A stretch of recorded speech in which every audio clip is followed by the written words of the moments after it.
Sister குஷி குஷியா இருக்கிறீங்களா? ஓம் சாந்தி brother. குஷி குஷியா இருக்கேன். Okay sister. இப்ப மகா கும்ப மேளாவை பத்தி பேசுங்கடா பேசுங்கடான்ற மாதிரி அங்க சம்பவம் நடந்துகிட்டே இருக்குது. ஏன்னா இப்ப ஒரு ஹாட் நியூஸ் வந்துச்சுன்னா அது பின்னாடியே போயிடுவாங்க. இப்ப அந்த ரன்வீர் அலபாடியா அப்படிங்கிறவர் வந்து ஆபாசமா ஒரு நிகழ்ச்சியில, அந்த நிகழ்ச்சி ஆபாசமான நிகழ்ச்சி தான். அதுல ஆபாசமா பேசினதுதான் தொடர்ந்து ஒரு 3-4 நாளாவே ஓடிட்டு இருக்குது. இங்க என்ன நிகழ்வு நடந்துட்டு இருக்குது, எல்லாம் அதையே பேசிட்டு இருக்கிறீங்கன்னு கவனத்தை திருப்புறதுக்காக நடந்த மாதிரி அந்த மகா கும்ப மேளா வச்சு 2 சம்பவம் நடந்திருக்கு. ஆக்சுவலா அடிக்கடி நெருப்பு பிடிச்சுக்கிட்டே இருக்குது போல இருக்குது. ஒரு 3 நாள் முன்னாடி ஒரு ஃபயர் பிடிச்சது. 2 வாரம் அந்த ஆரம்பிச்சப்பயே கொஞ்சம் 2, 3 நாள் கழிச்சு பிடிச்சது. இன்னைக்கும் பிடிச்சிருக்குது. ஏன்னா அங்க டென்ட் நிறைய போட்டிருக்கிறாங்க இல்லையா? ஸோ அது எப்படி பிடிக்குதுன்னு தெரியல. ஆனா யாரும் இது வரைக்கும் இறக்கலன்னு நினைக்கிறேன். ஆனால் கூட்ட நெரிசலில் இறந்தது வந்து இதுக்கு முன்னாடியே ஒரு 30 பேர் இறந்தாங்க. அந்த ஏதோ ஒரு பௌர்ணமி அப்ப. இப்ப நேத்து ரயில்வே ஸ்டேஷன்ல இறந்திருக்கிறாங்க. அங்க போற கூட்டம் தான் அது. பிரயாக்ராஜுக்கு டெல்லியில இருந்து போறது, தலைநகரத்துல இருந்து.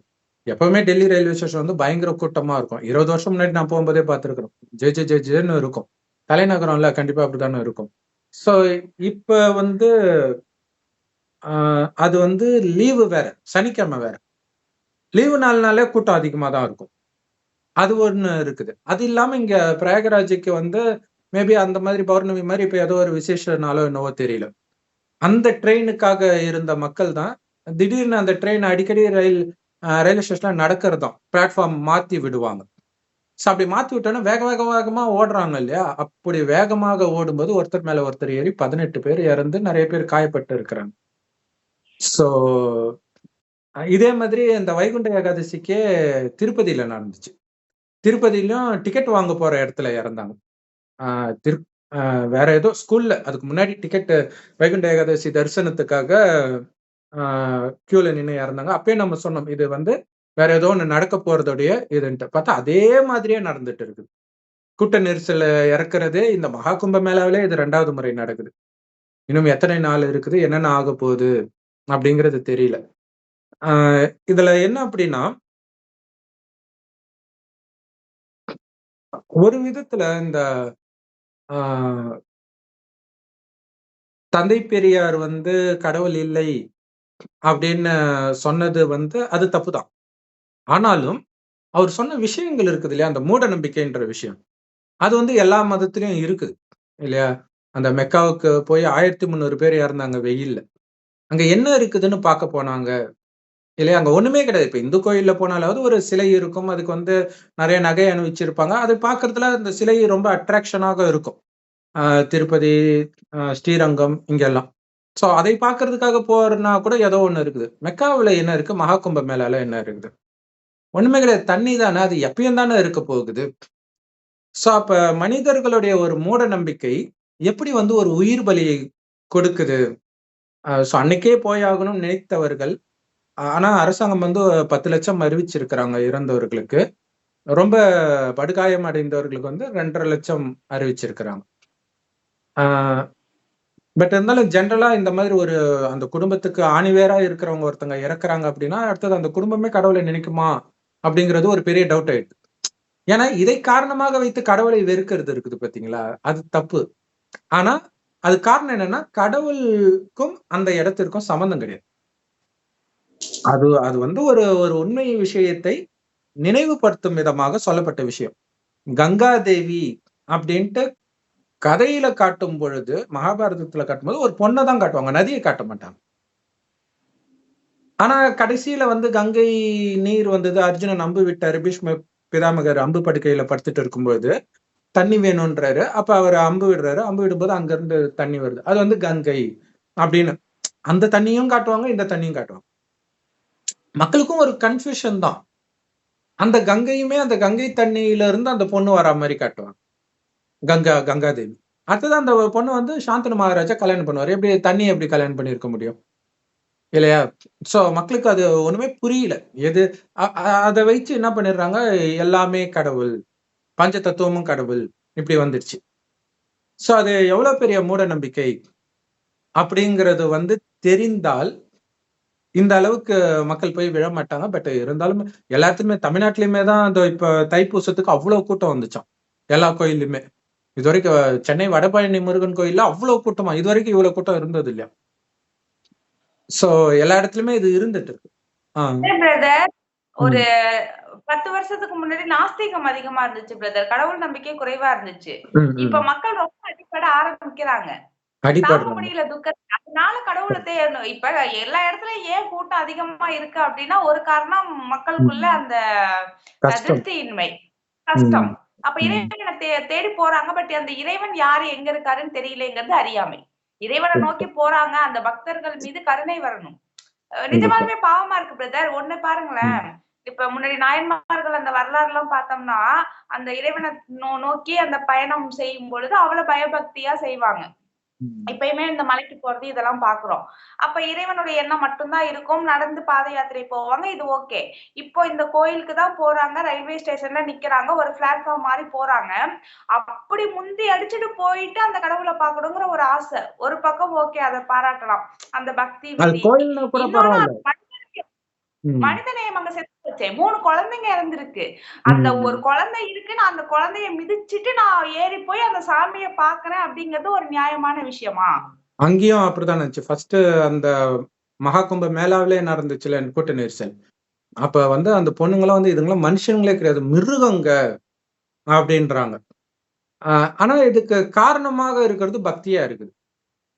இதுதான் கொடுமையா இருக்குது. ஒரு சினிமாவுக்கு எப்படி கூட்ட நெரிசல் அதுக்கு முன்னாடி இப்ப அதுவும் கிடையாது.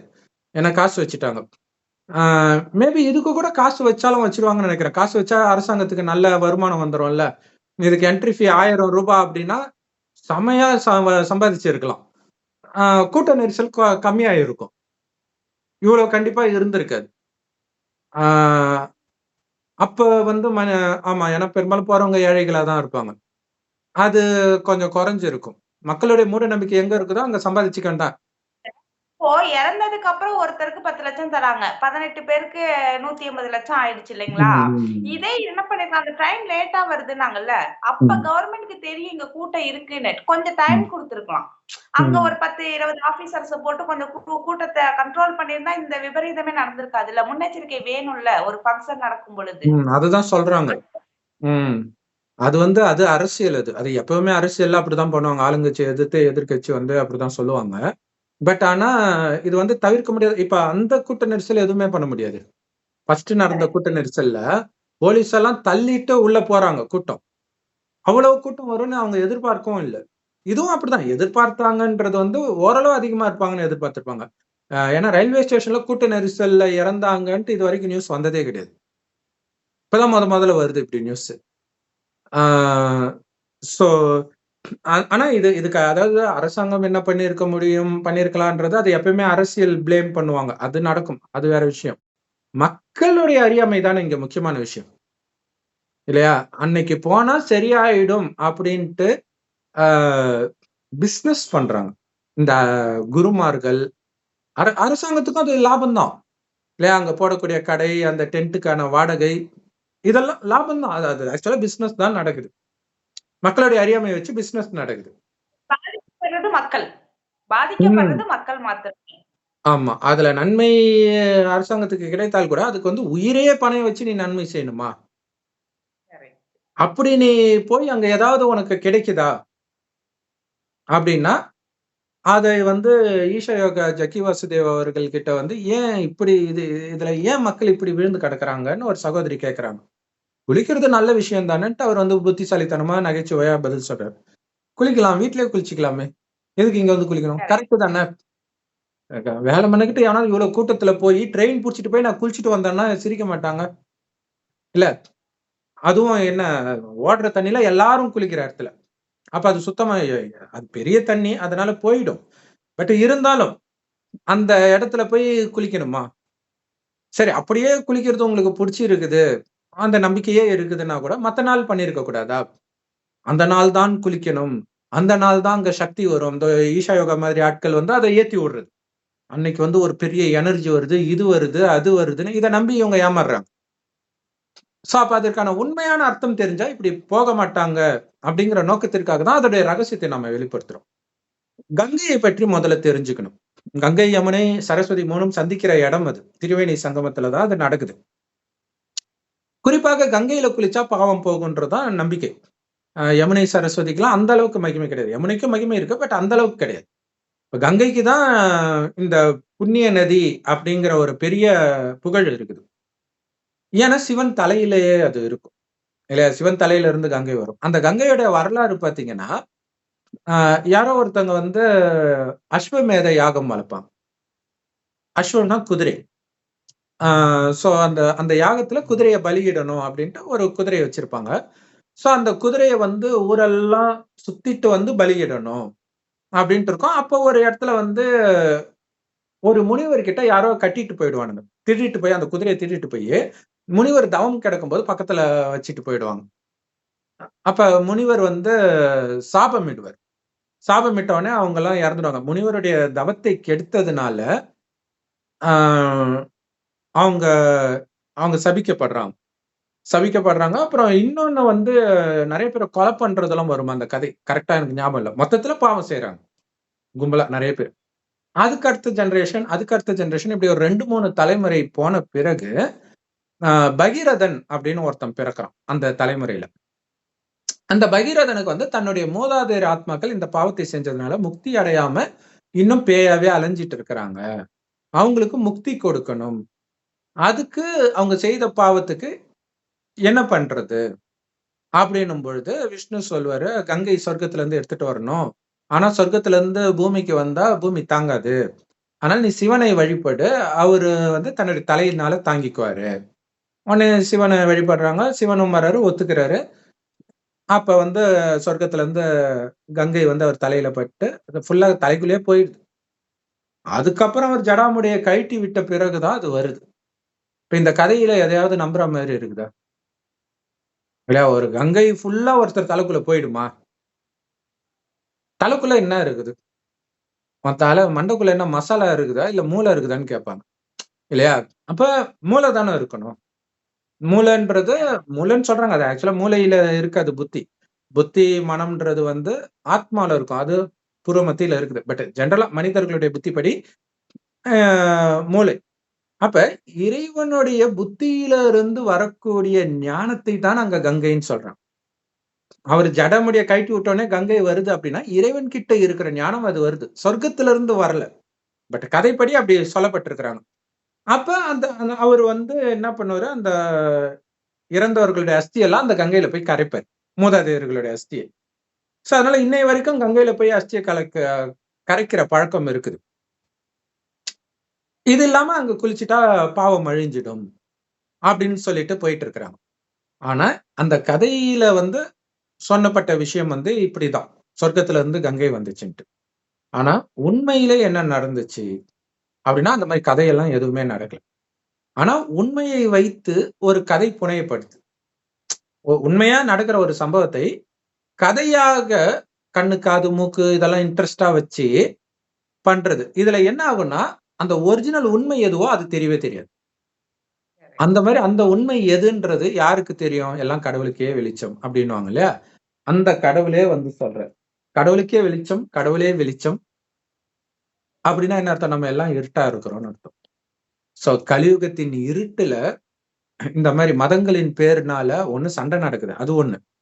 இன்னொன்னு இந்த மாதிரி மூட நம்பிக்கையில போய் மெக்கால போய் இறக்குறது, சபரிமலையில இறக்குறது, இதோ இப்ப கும்பமேளால இறக்குறது, திருப்பதியில இறக்குறது நடந்துகிட்டே இருக்குது தொடர்ந்து.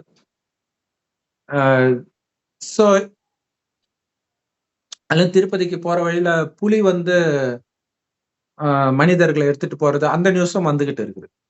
சோ இப்படி ஒரு மூட நம்பிக்கை அப்படின்னு இத ஏன் சொல்றோம் அப்படின்னா, அதுக்கு பின்னாடி உள்ள ஒரு உண்மை இருக்குது. அதை தெரியாம பண்றதுனால அது மூட நம்பிக்கை.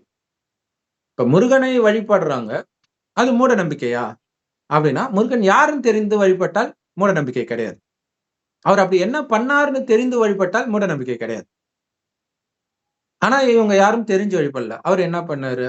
வள்ளி கொறத்திய தொரத்தி தொரத்தி லவ் பண்ணாரு. இதுக்கு எதுக்குடா நீ கல்யாணம் நீ வணங்குற? இல்ல அது உனக்கு என்ன பேரு பண்ண? 2 மனைவி பிரதர். நம்ம ஊர்ல 2 ஆ மனைவி பண்ணா அவன குற்றவாளி மாரி பாக்குறது. கரெக்ட். அடுத்தது ராமர் என்ன பண்ணாரு? அவரு மனைவிய ஒருத்தன் கடத்திட்டு போயிட்டான். அழைச்சுட்டு வந்தாரு. இதுக்கு நீ எதுக்கு போய் வணங்குற? அப்ப அது அது என்னன்னு தெரியாமலே நீ வணங்கும் போது அது மூட நம்பிக்கை. அவ்வளவுதான் விஷயம் இல்லையா? இவங்க வந்து முருகன் காலில் விழுந்து வணங்குறாங்க, முருகனை சாமின்னு நினைக்கிறாங்க. அதுவே மூட நம்பிக்கை தான், தெரியாம பண்றது. முஸ்லிம்கள் எதுல விழுறோன்னே தெரியாம வணங்கிட்டு இருக்கிறாங்க. அப்படின்னா அது இயற்கையை வணங்குற மாதிரி தானே. அப்ப சுத்தி எங்க பார்த்தாலும் அல்லாஹ் இருக்காரு, இப்படி திரும்பினாலும் அல்லாஹ் இருக்காரு, இப்படி இருக்காங்க, திரும்பினா அல்லாஹ் இருக்காருன்னு குர்ஆன்ல இருக்குது.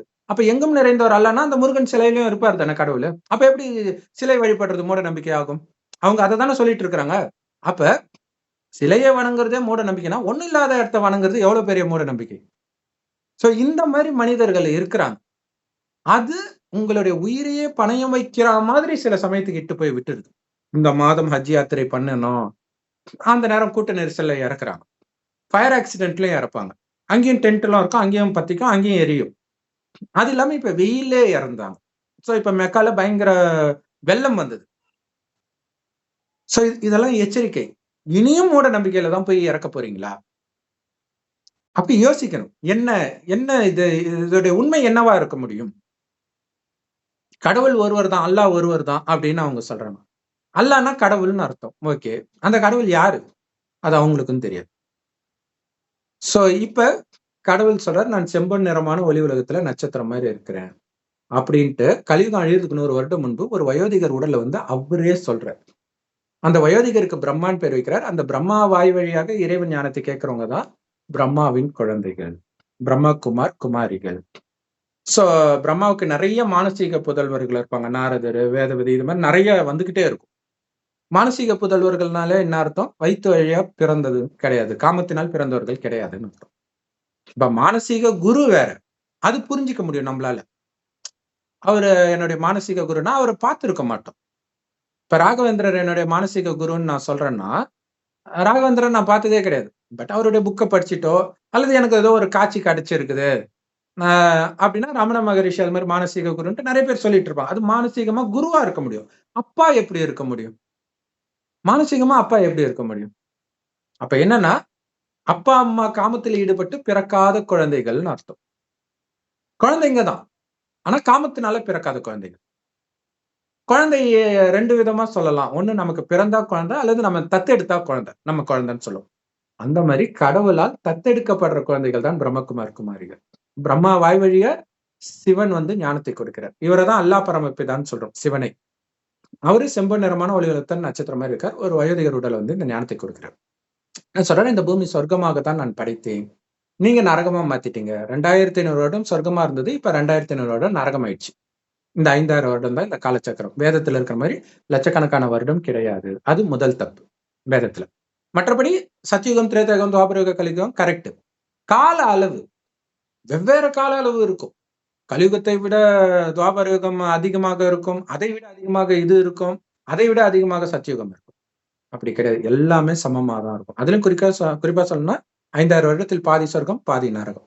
சொர்க்கத்துல எந்த விதமான துக்கமும் இருக்காது. குழந்தை பிறக்கிறதுல இருந்து இறக்கும் வரைக்கும், அதாவது உடலை விட்டு உயிர் பிரிகிற வரைக்கும் ஆனந்தம் தான். உடலை விடும் பொழுதும் ஆனந்தமாக தான் உடலை விடும். ஏன்னா அடுத்து எங்க பிறக்க போறோம்ன்றது அந்த காட்சியே கிடைக்கும். தாய்க்கும் பிரசவ வலி இருக்காது. இது பைபிள் குரான்லயுமே இருக்குது. சோ அப்படி இருந்த உலகம் இன்னைக்கு ஏன் இவ்வளவு துக்கம் நிரம்பியதா ஆச்சு? துக்கம் இருக்கிறதுனாலதான் கடவுளை தேடி ஓடுறாங்க. நீங்க சொன்ன மாதிரி ஏன் இப்ப கூட்டம் அதிகமா போகுதுன்னா, அந்த அளவுக்கு துக்கம் மனிதனுக்கு தாங்க முடியல. உலகம் ஃபுல்லா நாஸ்திகம் தான் இருக்குது. அதையும் மீறி மனிதர்கள் போறாங்கன்னா அந்த அளவுக்கு அடி வாங்குறாங்கன்னு அர்த்தம். அப்ப ஏன் துக்கம் அதிகமாயிட்டே இருக்குது? துக்கமே இல்லாத உலகத்தை படைத்தவர் இருந்தால்தான் அவரை நாம வணங்குவோம். துக்கம் நிரம்பிய உலகத்தை படைச்சவரை ஏன் வணங்க போறோம்? துக்கம் கொடுப்பவரை நாம ஏன் வணங்குவோம்? துக்கத்துல இருந்து காப்பாத்துறதுக்கு தானே கோயிலுக்கு போறாங்க. எனக்கு துக்கம் கொடுன்னு வேண்டிக்கிறதுக்கா போறாங்க? கும்பமேளாவா இருக்கட்டும், ஏதாவது. அந்த பழைய காலத்துல சாமி படங்கள்லாம் பார்த்தோம்னு வச்சுக்கோங்களேன், ஹீரோ இருப்பாங்க. ஹீரோ, ஹீரோயின் இருந்தாங்கன்னா ரொம்ப பயபக்தியா இருப்பாங்க. பக்தி செய்வாங்க. அவங்களுக்கு துன்பங்கள் வரும். பட் மனசுல ஒரு திருப்தி இருக்கும். அவங்களுக்கு துர்மரணமே ஏற்படாது. கடவுள் அப்படி காப்பாத்துவாரு. அது இந்த ஐயப்பன், முருகன் அந்த படத்தெல்லாம் பார்த்தோம்னா, அவங்க அந்த பாத யாத்திரை போகும்பொழுது எல்லா பக்தர்களையுமே இறைவன் காப்பாத்துவாரு. ஒரு பக்தர்கள் கூட எந்த ஒரு அசம்பாவிதமும் ஏற்படாது. இந்த தருணத்துல இப்படி ஒரு யாத்திரை போகும்பொழுது இறக்குறாங்க, துர்மரணம் நடக்குது அப்படின்னா, நம்ம நோக்கி போறவங்க அங்க ஒரு மிஸ்டேக் ஏதோ ஒண்ணு பண்றோம். இறைவனை சரியா நோக்கி போலேங்கிறத புரிஞ்சுக்கணும். அந்த இறைவன் யார் அப்படிங்கிறத கண்டுபிடிக்கணும். அதுதான் முக்கியம். ஸோ இப்ப வந்து ஆஹ் சொர்க்கமாக இருக்கும் பொழுது நீங்க எந்த பாவமும் செய்யலன்ற. ஏன்னா இப்ப பாவத்தை அழிக்கிறதுக்காக கங்கைக்கு போறாங்க. கங்கையில மூழ்கிட்டு எழுந்திருச்ச பிறகு கங்கையில மூழ்குறதுக்கு முன்னாடி பண்ண எந்த விஷயத்த அவங்க பண்ணல. ஆக்சுவலா ஒரு இதுவே இருக்குது, பழக்கமே இருக்குது. கங்கைக்கு போனா ஏதோ ஒண்ணு விட்டுட்டு வரணும், நமக்கு பிடிச்ச ஒண்ண விட்டுட்டு வரணும்னுவாங்க.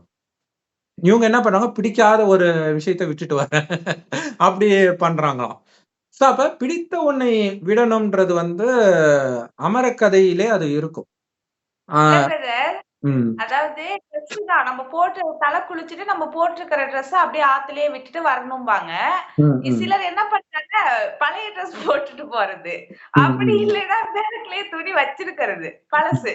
உம் கொண்டு போய் அதை போட்டு வந்துடுறது. எப்படி உம் இருக்காங்க பாருங்க. So correct. எதையும் விடுறதுக்கு தயாரா இல்ல. தயாரா இல்ல. இதை வந்து ஆக்சுவலா அமர கதைன்ட்டு பார்வதி தேவி வந்து சிவன் கிட்ட கேட்பாங்க. நான் மட்டும் செத்து செத்து மீண்டும் மீண்டும் பிறந்து உங்களை தேடி வர வேண்டியதா இருக்குது. நீங்க மட்டும் எப்பவுமே இருக்கிறீங்களே, என்னையும் அந்த மாதிரி மாத்துங்க. அதுதான் அமரர். அமரர்னா மரணமற்றவர்னு அர்த்தம். ஆனா பாருங்க, நம்ம அமரர் ஊர்தின்ட்டு பணத்தை எடுத்துட்டு போறோம். அப்படியே தலைகீழ மீனிங் போயிடுச்சு இப்ப, இல்லையா? அது ஒண்ணும் இல்ல, ஸ்கூல்லயே நிறைய பேர் வந்து ஆஹ் பிரீஃபா சொல்லாத அப்படின்னுவாங்க. அதாவது பிரீஃப்னா டீட்டெயிலான்னு புரிஞ்சுக்குவாங்க, அதாவது விஸ்தாரமான. பிரீஃப்னா ஷார்ட் ஆன்சர். அந்த கரெக்ட். மாதிரி இப்ப மாறி போச்சு எல்லாமே. அப்ப சிவன் சொல்லுவார் என்ன, அதாவது சரின்ட்டு உன்னை அழைச்சிட்டு போறோம், ஒரு இடத்துக்கு அழைச்சிட்டு போறாரு. போற வழியில சிவன் அந்த திரிசூலம் இருக்கும், அதை விட்டுருவார். இன்னும் கொஞ்சம் தூரம் போனோன்னா கழுத்துல இருக்கிற பாம்பு கட்டி விட்டுருவார். இன்னும் கொஞ்சம் தூரம் போனோன்னா நெத்தியில இருக்கிற பட்டையை வச்சுடுவார். இன்னும் கொஞ்சம் தூரம் போனோன்னா ருத்ராட்ச கொட்டையை அழைச்சு போட்டுருவார். அடுத்தது கங்கையை கட்டி விட்டுருவார். இப்படியே ஒண்ணு விட்டுக்கிட்டே வருது. பார்வதி தேவி முகமெல்லாம் ஒரு மாதிரி ஆயிடும். ஏன் உன் முகம் இப்படி இருக்குது? இல்ல, நீங்க என்னையும் விட்டுருவீங்களான்னு பயமா இருக்குது. அப்ப அவர் சொல்றாரு, இல்ல, நான் உன்னை கைவிட மாட்டேன். நம்ம ஒரு உயர்ந்த இலக்கை நோக்கி போகணும்னா நமக்கு பிரியமான அனைத்தையும் இழக்கணும் அப்படின்னு சொல்றாரு. அப்ப மரணத்தை வெல்லணும்ன்றது எவ்வளவு பெரிய இலக்கு, அமரர் ஆகுறதுன்றது. அப்ப நீ அனைத்தையும் விடணும். அப்ப ஒரு கேள்வி வரும், எல்லாத்தையும் விட்ட பிறகு வாழ்ந்தா என்ன, செத்தா என்ன? இல்லையா? அது ஒரு சூப்பர் கேள்வி இல்லையா? ஏதோ ஒரு படத்துல கவுண்டமணி ஜோக்கு கேட்பான், எந்த கெட்ட பழக்கம் இல்லை, நீ எல்லாம் வாழ்ந்து என்னடா பண்ண போற அப்படின்ட்டு வரும். சோ அந்த மாதிரி அப்ப ஏன் இதை விட சொல்றாரு? எதை விட சொல்றாரு? உங்களுக்கு பிரியமானது எது? எது மனிதனுக்கு எது பிரியமானதாக இருக்கும்? தன்னுடைய உறவுகள் இருக்கும், பணம் புகழ் இருக்கும், அழகு, இது எல்லாத்தையும் விட இதன் மீது உள்ள பற்று. இப்ப அவர்களை விடுவதில்லை, அவர்கள் மீது உள்ள பற்றை விடுன்னு அர்த்தம். இதை கடவுள் கொடுக்கிறார், இந்த ஞானத்தை கொடுக்கிறார். இதுதான் கங்கைன்றது. இந்த ஞான கங்கையில நீ மூழ்கிட்டே இருந்தால், அதாவது இந்த ஞானத்தையே மனதுக்குள்ள அசை போட்டுக்கிட்டே இருந்தால், ஆமா பற்று தானே எனக்கு துக்கத்தை கொடுக்குது, கல்யாணம் ஆகுற வரைக்கும் நல்லா தானே இருந்தேன், அதுக்கப்புறம் கூட குழந்தை பிறக்கிற வரையுமாவது நல்லா தானே இருந்தேன், குழந்தை பிறந்து அது அப்புறம் பேர குழந்தை வருது, இவ்வளவு பிரச்சனை இருந்தாலும் அவனுக்கு புத்தி போகவே மாட்டேங்குது. ஒரு சகோதரர் பயங்கரமான டார்ச்சர் அவருடைய பொண்டாட்டி பண்ணுது. பண்ணி ஆஹ் அதாவது அவங்க அம்மாவை பார்த்துக்க மாட்டேன் அப்படின்னு சொல்லுது. அம்மா வளர்த்தவங்க அவங்கள பார்த்துக்க மாட்டேன்ட்டு அவரு சும்மா கை வாங்கிட்டாரு, அவ்வளவுதான் அடிச்சிட்டான் அப்படின்ட்டு டொமஸ்டிக் வயலன்ஸ் கேஸை போட்டு அப்புறம் அந்த கேஸ் இழுத்துட்டு இருந்து என்ன ஆகுதுன்னா, ஒண்ணு நீ ஜெயிலுக்கு போகணும், இல்ல அந்த பொண்ணு கேட்குற மாதிரி உன் சொத்துல பாதியை கொடுத்துடணும், ஒரு வீடு அந்த மாதிரி பல லட்சம் உள்ளது. ஸோ அதெல்லாம் கொடுத்து அவனுக்கு இப்ப 45 வயசு ஆயிடுச்சு. இப்ப வாழ்க்கை வெறுத்து போயிட்டான். அவன் பையனை கூட பார்க்கல. ஏன் பார்க்கல அப்படின்னு கேட்டா, அவனுக்கே என் மேல நான் நினைப்பு இல்லை, அவனை பார்த்து நான் என்ன பண்ண போறேன்ட்டு ஒரு வாழ்க்கை வெறுத்துட்டான். நல்ல விஷயம். இப்ப மறுபடியும் கல்யாணம் பண்ண போறான். என்ன நம்பிக்கையில? இவ்வளவு நேரம் பட்டது தேர்ந்தல. இதுதான் மனிதர்களுடைய இந்த பற்றை விடுறதுக்கு தான் இப்ப கோயில் கோயிலா போயிட்டு இருக்கிறான். ஆனா அந்த குணம் போகலையே. எது அவனுக்கு துக்கத்தை கொடுத்ததோ அதே தான் பண்ண போறான். அதுதான் கேட்கிறோம். நீங்க போனீங்க, கங்கையில மூழ்கின எழுந்த உடனே ஏதோ ஒண்ணத்தை விட்டுட்டீங்களா? மெக்காவுக்கு போய் நீங்க வந்தீங்க, ஏதோ ஒண்ணு போயிடுச்சா? இதுக்கு முன்னாடி என்ன பண்ணியோ அதே தான் பண்ண போற. இதுக்கு முன்னாடியும் பிரியாணி சாப்பிட்ட, இதுக்கு முன்னாடி காமத்துல விழுந்த, அதே தான் இப்பயும் பண்ண போற. ஆனா பாவம் மட்டும் போயிடும், சொர்க்கத்துக்கு அழைச்சிட்டு போயிடுவாரு. ஏன்னா சொர்க்கம்னா என்னன்னே தெரியல அவங்களுக்கு, பாவம். 5 வேளை தொழுகை செஞ்சா சொர்க்கத்துக்கு போயிடலாம், கங்கையில மூழ்கினா சொர்க்கத்துக்கு போயிடலாம், வைகுண்ட ஏகாதசி அப்ப கண்ணு முழிச்சிட்டு இருந்தா சொர்க்கத்துக்கு போயிடலாம். இதுக்கு பேர் தான் மூட நம்பிக்கை. சொர்க்கத்துக்கும் அதாவது கண்ணாடியை திருப்பினா எப்படிப்பா ஆட்டோ கிளம்பும்? அது ஒரு ஜோக்கா சொல்லியிருக்கிறாங்க. இதுதான் இங்க நடக்கிற விஷயம்.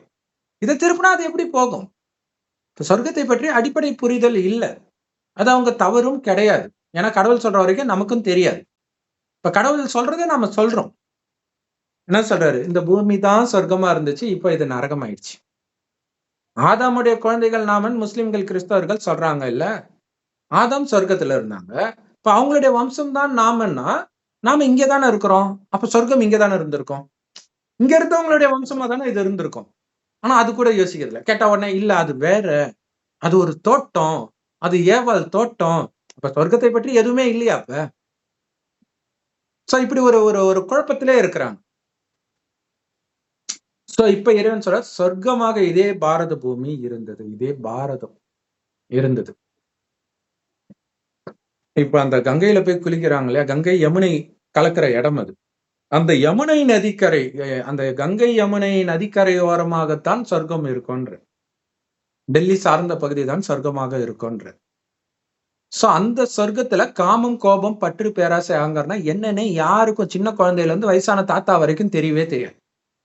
கணவனும் மனைவியும் நமக்கு ஒரு வாரிசு வேணும்னு நினைக்கும் போது மனைவி கர்ப்பமாவலை தவிர காமத்தினால் கிடையாது. சோ அப்படித்தான் இருப்பாங்க சொர்க்கத்துல எல்லாருமே. அதனாலதான் அவங்கள கோயில் கட்டி இன்னைக்கு கும்பிடுறோம். சொர்க்கத்தில் வாழ்ந்தவர்களைத்தான் இந்துக்கள் வழிபடுறாங்க. ராமர், கிருஷ்ணர், சீதை, லட்சுமி இந்த மாதிரி இருக்கிறவங்களாம் சொர்க்கத்தில் வாழ்ந்தவர்கள். 2500 வருடம் செல்வம்னா செல்வம், அளவற்ற செல்வம். தங்க செங்கற்களால் கட்டப்பட்ட மாட மாளிகையில இருப்பாங்க. செங்கலே தங்கத்துல இருக்கும்னா எப்படி இருக்கும் யோசிச்சு பாருங்க இல்லையா? சோ அவ்வளவு செல்வம் இருக்கும். ரொம்ப ரொம்ப அழகாக இருப்பாங்க ஆண்களும் பெண்களும். ஆனால் சின்ன சலனம் கூட இருக்கு. அதனாலதான் அவங்க அழகா இருக்கிறாங்க. அவ்வளவு செல்வம் இருக்கும். இன்னொருத்தன் அடையணும், இன்னொருத்தனுடைய அந்த செல்வத்தை எடுக்கணும்ன்ற எண்ணம் அவங்க வீட்டுல இருக்கிற வேலைக்காரங்களுக்கு கூட இருக்காது. அது லாக்கர்ல போட்டு வச்சிருக்க மாட்டாங்க, எதுவும் இருக்காது. அது பாட்டுக்கு அனாமத்தா தான் இருக்கும். திருடணும்னு நினைச்சான்னா அந்த அந்த அரண்மனை கதவு வெளிப்பக்கம் இருக்கு பாருங்க, அரண்மனை அல்லது வீடு எல்லா இடத்துலயுமே வீட்டு வெளி கதவுக்கு வெளிப்புறத்துல வைர வைடூரியத்தை பதிச்சு வச்சிருப்பாங்க. திருடுனா அழகா வெளிலே வந்து திருட்டு போயிட்டே இருக்கலாம். அந்த எண்ணமே யாருக்கும் இருக்காது. அப்படி இருந்தவர்கள் இன்னைக்கு என்னென்ன நடக்குதுன்னு யோசிச்சு பாருங்க. தன்னுடைய சொந்த பொண்ண இன்னொரு ஆணோட காமத்துல ஈடுபட வச்சு அதை வீடியோ எடுத்து அதை வந்து இன்டர்நெட்ல வெளியிடுறது அல்லது எப்படியோ கொடுத்து அந்த வீடியோவை வைத்து வருமானம். வீடியோ கிளியரா இருக்குமா? அந்த வீடியோ நானும் பார்த்தேன் பிரதர். அதுல வந்துட்டு சொல்லியிருக்காங்க, அந்த பொண்ணு வந்துட்டு எனக்கு இதுல விருப்பம் இல்ல, விட்டுருங்க அப்படின்னு இருக்காங்க அந்த அம்மா கிட்ட. அந்த அம்மா சொல்லியிருக்காங்க, நீ படிச்சு படிச்சு வேலைக்கு போய் சம்பாதிக்கிறதை விட சீக்கிரமே இதுல சம்பாதிச்சிடலாம் அப்படின்னு சொல்லி கம்பல் பண்ணியிருக்காங்க. இது எவ்வளவு பெரிய விஷயம், ஒரு அம்மா தன்னுடைய பொண்ணை பண்ணியிருக்காங்க. இதுதான் கலியுகம். கரெக்ட்.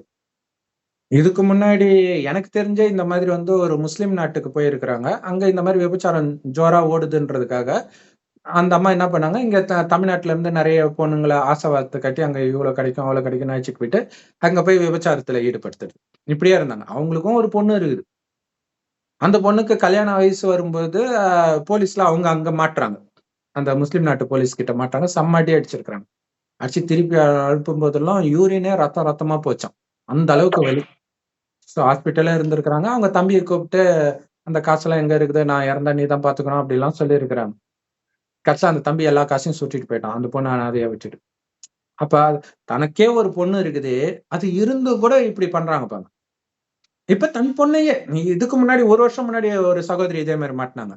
அவங்க என்ன பண்ணாங்க, தன்னுடைய பொண்ணு 12வது படிக்கும்போது அந்த பொண்ணு மூலமாக மற்ற பெண்களை மயக்கி அவங்க ஏற்கனவே விபச்சாரம் தான் பண்ணிட்டு இருக்கிறாங்க.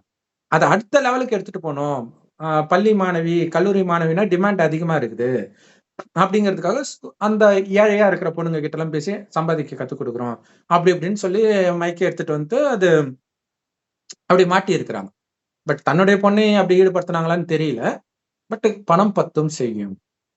அது நம்ம வேற அர்த்தத்துல புரிஞ்சுட்டோம். பணம் பத்தும் செய்யணும், பணத்தை வச்சு எது வேணாலும் பண்ணலான்ட்டு. ஆனா பணத்துக்காக இவன் பத்தும் செய்வான். Correct. தன் மனைவியும் விபச்சாரத்துல ஈடுபடுத்துவான், தன் மகளையும் ஈடுபடுத்துவான், இவன் பேத்தியையும் ஈடுபடுத்துவான். அந்த நிலைமைக்கு போயிடுச்சு. இன்னைக்கு உலகம் இப்படி இருக்குது. அங்க அப்படி பரிசுத்தமா அந்த வித்தியாசம். சொர்க்கம் எப்படி இருந்தது, அதான் இரவு பகலுக்கான வித்தியாசம்னு கடவுள் சொல்லுவார். அவங்க அவ்வளவு அழகான மகாலட்சுமி மாதிரி பொண்ணு வேணும்ன்றாங்களே, மகாலட்சுமி கல்யாணம் பண்ண நாராயணனே மகாலட்சுமியா ரசிக்கணும்னு இருக்காது. இது ஆக்சுவலா ராமாயணத்துல வரும். வேதவதி வந்து தவம் பண்ணிட்டு இருப்பாங்க காட்டுல. ராவணனுக்கு வந்து அந்த மாதிரி பெண்களை கடத்திட்டு போறதுதான் வேலையே இல்லையா? சோ அப்ப வரும்போது அழகா இருக்கல இந்த பொண்ணு அப்படின்ட்டு கையை பிடிச்சி இருப்போம். அப்ப அவளுக்கு கோபம் வந்துடும், என் தவத்தை நீ கழிச்சிட்ட. நான் வந்து அவன் சொல்லுவான், நீ என்ன கல்யாணம் பண்ணிக்க, நான் 3 உலகத்தின் அதிபதி. அப்ப அவ சொல்லுவா, முட்டாள், என்னை மணக்கிறதுக்கு எவ்வளவு பெரிய ராஜா எல்லாம் வந்தாங்க. ஆனா என்னுடைய அப்பா பிரம்மா அதையெல்லாம் நிராகரிச்சுட்டார். என்னை வந்து நாராயணனுக்கு கல்யாணம் பண்ணி கொடுக்கணும்னு தான் அவருக்கு ஆசை. உடனே அவன் சிரிப்பான், நாராயணனுக்கா? புத்தி பேதலிச்சிருச்சா பெண்ணே உனக்கு? நாராயணன் பெண் வாசனையை அறியாதவன் அப்படின்னு நக்கலா சொல்லுவான். ஆனா அதான் உண்மை இல்லையா? அந்த காமம்னா என்னன்னே தெரியாதவங்க தான் சொர்க்கத்தில் இருப்பாங்க. சோ அங்க எந்த நேரமும் ஆட்டம் பாட்டம் நடந்துட்டு இருக்கிற மாதிரி தான் சீரியல் எல்லாம் காட்டுவாங்க. சொர்க்கத்துல ரம்பை டான்ஸ், ஊர்வசி டான்ஸ். ஏன்னா அங்க விகாரமே இருக்காது, அந்த காம எண்ணமே இருக்காது. காமமே இல்லைன்னா எவ்வளவு சந்தோஷமா இருக்கும்னு யோசிச்சு பாருங்க. உங்க குழந்தை பருவத்தை யோசிச்சு பாருங்க. அதை பற்றி சிந்தனை இல்லாத வரைக்கும் நீங்க நல்லா இருந்தீங்க. எப்ப அந்த காமம், ஒரு பொண்ணு என்ன பாக்குறா, ஒரு பையன் என்ன பாக்குறான்னு எண்ணம் வந்துச்சோ, அதே சந்தோஷமான ஃப்ரெண்ட்ஸ் இருந்தாலும் உங்களுக்கு அதுக்கப்புறம் அது சந்தோஷத்தை கொடுக்காது. அந்த பொண்ணு மயக்கத்திலே இருப்பீங்க. அதுக்கப்புறம் அது அடி உத குத்துதோ, இப்ப வேலண்டைன்ஸ்ல 2 பேரு இறந்தாங்க இல்லையா? சோ இந்த மாதிரி எல்லாம் நடந்துட்டு இருக்கு.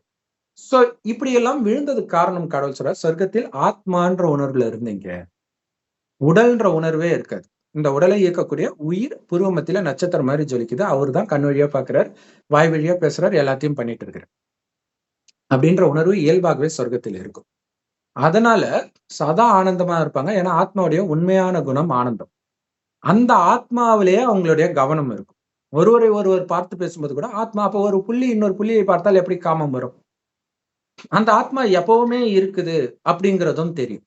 இப்ப எப்பவுமே இருக்குன்னா எதையும் சுருட்டிக்கணும் அந்த மாதிரி எண்ணமும் வராது. இன்னொன்னு அவங்களுடைய கவனமே ஆத்மால இருக்கிறதுனால, அந்த ஆனந்தத்துல இருக்கிறதுனால திருப்தியா இருப்பாங்க. திருப்தி இல்லாதப்பதான் இன்னொருத்தரத அபகரிக்கணும். பெரும்பாலும் இந்த சொத்து அபகரிக்கிறவங்க சகோதரர்களுக்குள்ள நடக்கிறது பாத்தீங்கன்னா, எவங்கிட்ட அதிகமா இருக்குதோ அவனுக்கு தான் அந்த எண்ணமே வருது. அதான் ஆச்சரியமா இருக்கும். ஒண்ணும் இல்லாதவங்க கிட்ட இருந்து அபகரிப்பாங்க. சோ இந்த மாதிரி வந்து உலகம் இப்ப மாறிடுச்சு. அதுக்கு காரணம் என்னன்னா, கடவுள் சொல்றார், அங்க ஆத்மான்ற உணர்வுல இருந்தீங்க இல்லையா? அது கொஞ்சம் கொஞ்சமாக ஆத்மான்றத மறந்து உடம்புன்னு நினைச்சிடுறீங்க. அப்ப ஆத்மால இருந்து வந்த ஆனந்தம் போய் புலன்கள் மூலமாக ஆனந்தத்தை அனுபவிக்கணும் அப்படிங்கிற, ஏன்னா ஆனந்தத்தை தான் இது கடைசி வரைக்கும் தேடிட்டு இருக்குது ஆத்மா. ஆனா தானே ஆனந்த சொரூபமாக இருந்தது ஆரம்பத்துல. அதை மறந்து ஆனந்தத்தை வெளியில தேடி வெளி உலக விஷயத்துல சுத்த என்ன ஆகுது? துக்கம் வர ஆரம்பிக்குது. அவனுக்குள்ள காமம், கோபம் இதெல்லாம் வர ஆரம்பிக்குது. அதன் மூலமாக ஆனந்தம் வரும்ட்டு. அப்ப என்ன ஆகுதுன்னா, இவனுக்கு எதெல்லாம் இவனுக்கு பிரச்சனையை கொடுக்குதோ, ஒரு பொண்ணு அழகா இருக்கிறா, அந்த பொண்ணை நம்ம அடையணும்னு நினைக்கிறானா, அப்ப அந்த அழகு குறைஞ்சுக்கிட்டே வர ஆரம்பிக்கும். சோ சொர்க்கத்தின் மகாலட்சுமியை விட்டுருங்க. சொர்க்கத்தின் கடைசியில, ஆரம்பத்துல வரவங்க மகாலட்சுமி. சோ கடைசியில முடியும் போதெல்லாம் அழகு, செல்வம் எல்லாமே கொஞ்சம் கொஞ்சமா குறையும். துக்கம் மட்டும் இருக்காது. அப்ப அந்த சொர்க்கத்துடைய கடைசி பிறவியில ஒரு இருக்கிறதுல ஒரு பிணத்தை புதைக்கிறவங்கன்னு வச்சுக்கோங்களேன். அப்படி ஒரு பொண்ணு. அந்த பொண்ணையும் இப்ப இந்த கலியுகத்துல இருக்கிற நம்பர் 1 உலக அழகி இருக்கட்டும், 2 பேரும் பக்கத்துல நின்னா இங்க இருக்கக்கூடிய உலக அழகி பக்கத்துல அந்த பொண்ணு ராணி மாதிரி தெரியும். அந்த பிணத்தை எரிக்கிறவ ராணி மாதிரி தெரியும். இவ வேலைக்காரி மாதிரி தெரியும். இப்ப எவ்வளவு அழகா இருந்திருப்பாங்கன்னு யோசிச்சுப்பாங்க. ஏன் அப்படி ஆச்சுன்னா அந்த அளவுக்கு குறைஞ்சுக்கிட்டே வரும். ஏன்னா மனிதனுடைய புத்தி வந்து அந்த அழகை தாங்கக்கூடிய சக்தி இல்ல. அழகா இல்லாட்டினா கூட புர்கா போட்டுட்டு வர்ற பொண்ணை வந்து என்ன லவ் பண்ணுன்னு டார்ச்சர் பண்ணி மண்ணெண்ணெயை ஊத்தி கொழுத்த போனா, அதுக்கப்புறம் புடிச்சிட்டாங்க. சோ அப்படி இருக்கிறாங்க. கண்ணை பாட்டே மயங்கிடுறாங்க இல்லையா? முஸ்லிம்ங்க அந்த கண்ணை மட்டும் தான் காட்டுறாங்க, அதுக்கே மயங்குறாங்க. சோ அப்ப எப்படி இருக்குது உலகம்னு பாருங்க. ஆனால் அப்ப சொர்க்கத்துல புர்காலும் போட மாட்டாங்க. இந்து தெய்வங்கள் எல்லாம் புர்காவை போட்டுட்டு இருக்கிறாங்க. எதுவுமே கிடையாது. அவ்வளவு அழகா இருப்பாங்க. பெண்கள் மட்டும் இல்ல, ஆண்களே ரொம்ப அழகா இருப்பாங்க. ஏன்னா ஆண் பெண் பார்க்கும்போது அந்த ஒரு குறிப்பிட்ட வயதுக்கு மேல பாத்தீங்கன்னா பெண் அழகா இருப்பா, ஆணுக்கு அந்த மீசை தாடி இதெல்லாம் வந்து அந்த அழகை குறைக்கும். இன்னொன்னு அந்த ரஃப்னஸும் இருக்கும். இது சொர்க்கத்தில் இருக்காது. குழந்தையா இருக்கும்போது ஆண் குழந்தை பெண் குழந்தை ஒரே மாதிரி தானே இருக்குது, அதே சாஃப்டா தான் இருக்கும். அதே மாதிரிதான் பெருசான பிறகும் ஆணும் பெண்ணும் ஒரே மாதிரிதான் இருக்கும். முடியும் சரி, முடியுமே பெண்ணை மாதிரி ஆணுக்கும் முடி பயங்கர நீட்டாக தான் இருக்கும். கூந்தல் நீங்க அந்த புராண கதையெல்லாம் பாத்தீங்கன்னா கிருஷ்ணருக்கு ஜடை தான் இருக்கும். கிரீட போட்டிருக்க பிறகு இப்படி முடி இருக்கும், நீட்டா இருக்கும். அப்படிதான் இருப்பாங்க 2 பேருமே. காரணம் என்னன்னா, அவர்களுக்கு அந்த அந்த உடலின் மீதே கவனம் போகல. அதனால அது இருக்குது. எப்ப அதை பார்க்க நினைக்கிறாங்களோ, நாய் வால புடிக்கிற மாரி தான். தொரத்த தொரத்த அது எட்ட போய்க்கிட்டே இருக்குது இல்லையா? அந்த மாரி அழகில் மயங்க மயங்க அழகு குறைஞ்சுகிட்டே வரும். ஏன்னா, அது அது தாங்கக்கூடிய சக்தி கிடையாது அவங்களுக்கு. சோ அதே மாரி தான் செல்வம். செல்வமும் குறையுது, ஆரோக்கியமும் குறையுது. ஆரோக்கியத்துல ஆடுறான் அப்படின்னா, அதுவும் குறைஞ்சுகிட்டே இருக்கும். ஆரோக்கியமும் குறையும்போது அவனுடைய பணிவு பணிவு வர ஆரம்பிச்சுரும். அகங்காரம் குறைய ஆரம்பிச்சுரும். அதுக்காக தான் அனைத்தையும் இப்ப இழந்துகிட்டு வரும். அந்த நேரத்துல தான் இறைவனையும் நினைக்கிறோம். துக்கம் வரும்போது இறைவனை நினைக்கிறாங்க.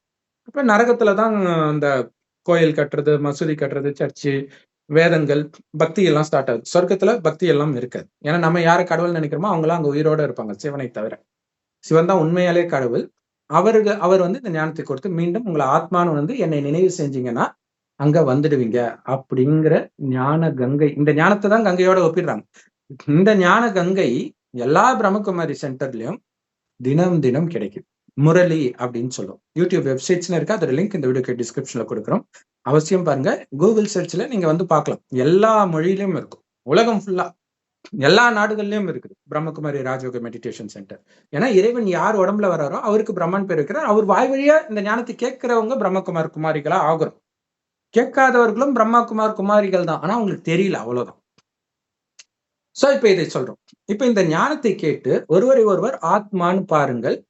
ஆனா அந்த சக்தி கூட இப்ப இல்ல. அப்ப பரமாத்மாவை நினைவு செய்யுங்க. கடவுள் செம்பொன் நிறமான ஒளி உலகத்துல நட்சத்திரம் மாதிரி இருக்கிறார். அவரைதான் சிவன், அல்லாஹ், பரமபிதான்றோம். கடவுள் ஒருவர் தான். அவரை நினைக்க நினைக்க ஆத்மாக்குள்ள சக்தி நிரம்பும். எந்த அளவுக்கு ஆத்மாக்குள்ள சக்தி நிரம்புதோ அந்த அளவிற்கு உள்ள இருந்தே ஆனந்தம் வரும். ஆனந்தம் இல்லாதனால்தான் புத்தி வெளியில தேடுது இல்லையா? அப்ப உள்ளுக்குள்ள ஆனந்தம் வர வர, ஆனா அந்த ஆனந்தம் வரணும்னா வெளி உலகத்து விஷயத்தெல்லாம் புத்தியில இருந்து நீக்கணும். அங்க சிவன் சொன்னார் இல்லையா, உயர்ந்த இலக்கை அடையணும்னா நமக்கு பிரியமானதை எல்லாம் விட்டுடணும். ஏன்னா இன்னைக்கு பிரியமானதெல்லாம் வெளியில இருக்கிற விஷயங்களா இருக்குது. அதையெல்லாம் பாக்குறத கேட்கறதெல்லாம் விட்டுட்டு தனக்குள்ள ஆத்மா நான் அப்படிங்கறதுல கவனம் வைத்து, அது இன்னைக்கு அழுக்கா இருக்குது. அதுக்குள்ள காமம் கோபம் சார்ந்த எண்ணங்கள் இருக்குது. அது சுத்தமாக இல்லாத மாதிரி அழிக்கணும்னா என்னுடைய அப்பா எவ்வளவு பரிசுத்தமானவர், அவருடைய குழந்தை அவர் பேர் கெடுக்கிற மாதிரி நான் நடந்துக்கலாமா அப்படின்னு நினைக்கணும். இது எல்லாமே அவருடைய அந்த முரளி படிக்க படிக்க உங்களுக்கு தெரியும். நம்ம கிட்ட நேரடியா கடவுள் பேசுறது. 5000 வருஷத்துக்கு ஒரே ஒரு முறைதான் இறைவன் வருகிறார். அவருகிட்ட யாரும் போறது கிடையாது. ஒரு சென்டர்லயும் ஒரு 5 பேர் 10 பேர் தான் இருப்பாங்க. ஆனா ஒரு தண்ணியில விழுறதுக்கு கோடி கோடியா போய் விழுந்து சாகுறாங்க பாவம். அது ஒரு அறியாமை, அவங்களுக்கு தெரிய மாட்டேங்குது. 40 வருஷத்துக்கு ஒரு முறை அத்திவரதர்னா கியூல நின்னு போய் பாக்குறாங்க. உன்னையே அத்திவரதரா ஆக்குறேன்றாரு கடவுள். நாராயணனா ஆக்குறேன் வான்றாரு. இங்க யாரும் வரமாட்டாங்க. நான் வணங்குறதுக்கு தான் ரெடியா இருக்கிறேன். அதுவும் ஆகுறதுனா காமத்தை விடுறது. ஐயோ தேவலப்பா, நான் மட்டும் கும்பிடு போட்டு நான் இந்த இந்த இதுலயே மூழ்கி கிடக்குறாங்க. கலியுகத்தின் இன்பத்திலே. இது குரான்ல இருக்கும். இந்த அற்பகால சுகத்திற்காக சொர்க்கத்தை விலையா கொடுத்துட்டாங்க. சொர்க்கம் எனக்கு வேண்டாம், பகரமா சொர்க்கத்தை பகரமாக கொடுத்துட்டாங்கன்னு. ஆனா அந்த அர்த்தம் முஸ்லிம்களுக்கே தெரியாது. அங்க என்ன காமம் இல்லாம இருக்கிறாங்களா? எதுதான் இல்லாம இருக்கிறாங்க இல்லையா?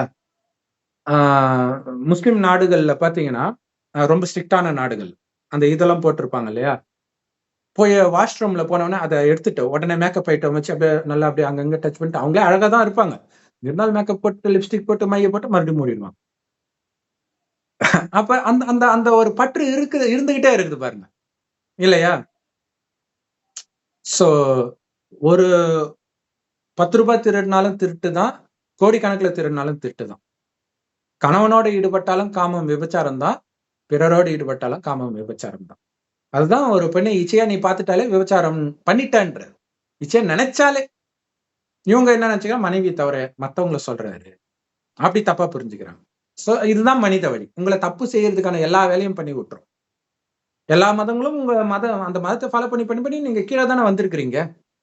உயிரையே போகுது இல்லையா? இப்ப இவ்வளோ ஒரு இல்லையா, எந்த ட்ரெயினை பிடிக்கடா இவ்வளவு அவசரமா போகன்றாங்களே, ட்ரெயினை பிடிக்க போய் தான் விழுந்தாங்க. எவ்வளவு பெரிய கொடுமை ஒரு அங்க இந்த அறியாமையினால. அப்ப ஞான கங்கை சிவன் கிட்ட இருந்து வந்திருக்குது, அந்த மூலமே வந்திருக்கிறார். மூலவர்ன்றாங்க இல்லையா, உள்ள இருக்கிறவங்கள மூலவர்ன்றாங்க. ஆனா அவருக்கே மூலவர் சிவன் தான். சிவனின் மூலமாக தான் நம்ம இப்படி ஆகிறோம். அவரே வந்திருக்கிறார், இந்த ஞானத்தை கொடுக்கிறார். சோ அதையும் நீங்க கேளுங்க, அதுல மூழ்குங்க, உங்களுடைய குணம் மாறுறத பார்ப்பீங்க. உங்க கையில ஒரு பைசா இல்லாட்டினாலும் ஆனந்தத்திலே இருக்கிறது தெரியும். ஆனா இன்னைக்கு காசு இருந்தாலும் யாரும் நிம்மதியா இல்லை இல்லையா? அதுக்கு ஒரு சிறந்த உதாரணம் அந்த ரன்வீர் அலாபாடியா, ஃபேமஸான யூடியூபர். ஆன்மீகத்தை பத்தி ஆன்மீகவாதிகளை கூப்பிட்டு தான் இன்டர்வியூவே பண்ணுவார். அவரு போய் ஒரு மோசமான அசிங்கமா பேசக்கூடிய ஒரு ஷோல போய் அவரு எல்லாரையும் விட அசிங்கமா பேசினார். எல்லாருக்கும் ஷாக் ஆயிடுச்சு. இப்ப பாருங்க, அவங்க பண்ண அந்த பக்தி மார்க்கத்தின் வழி அவங்கள தூய்மைப்படுத்தலன்றதுக்கு இதை விட என்ன உதாரணம் வேணும்? சோ அப்ப இறைவன் நினைச்சு இந்த காமம், கோபம், பற்று, பேராசை, அகங்காரம் தப்புன்னு முதல்ல உணரணும்.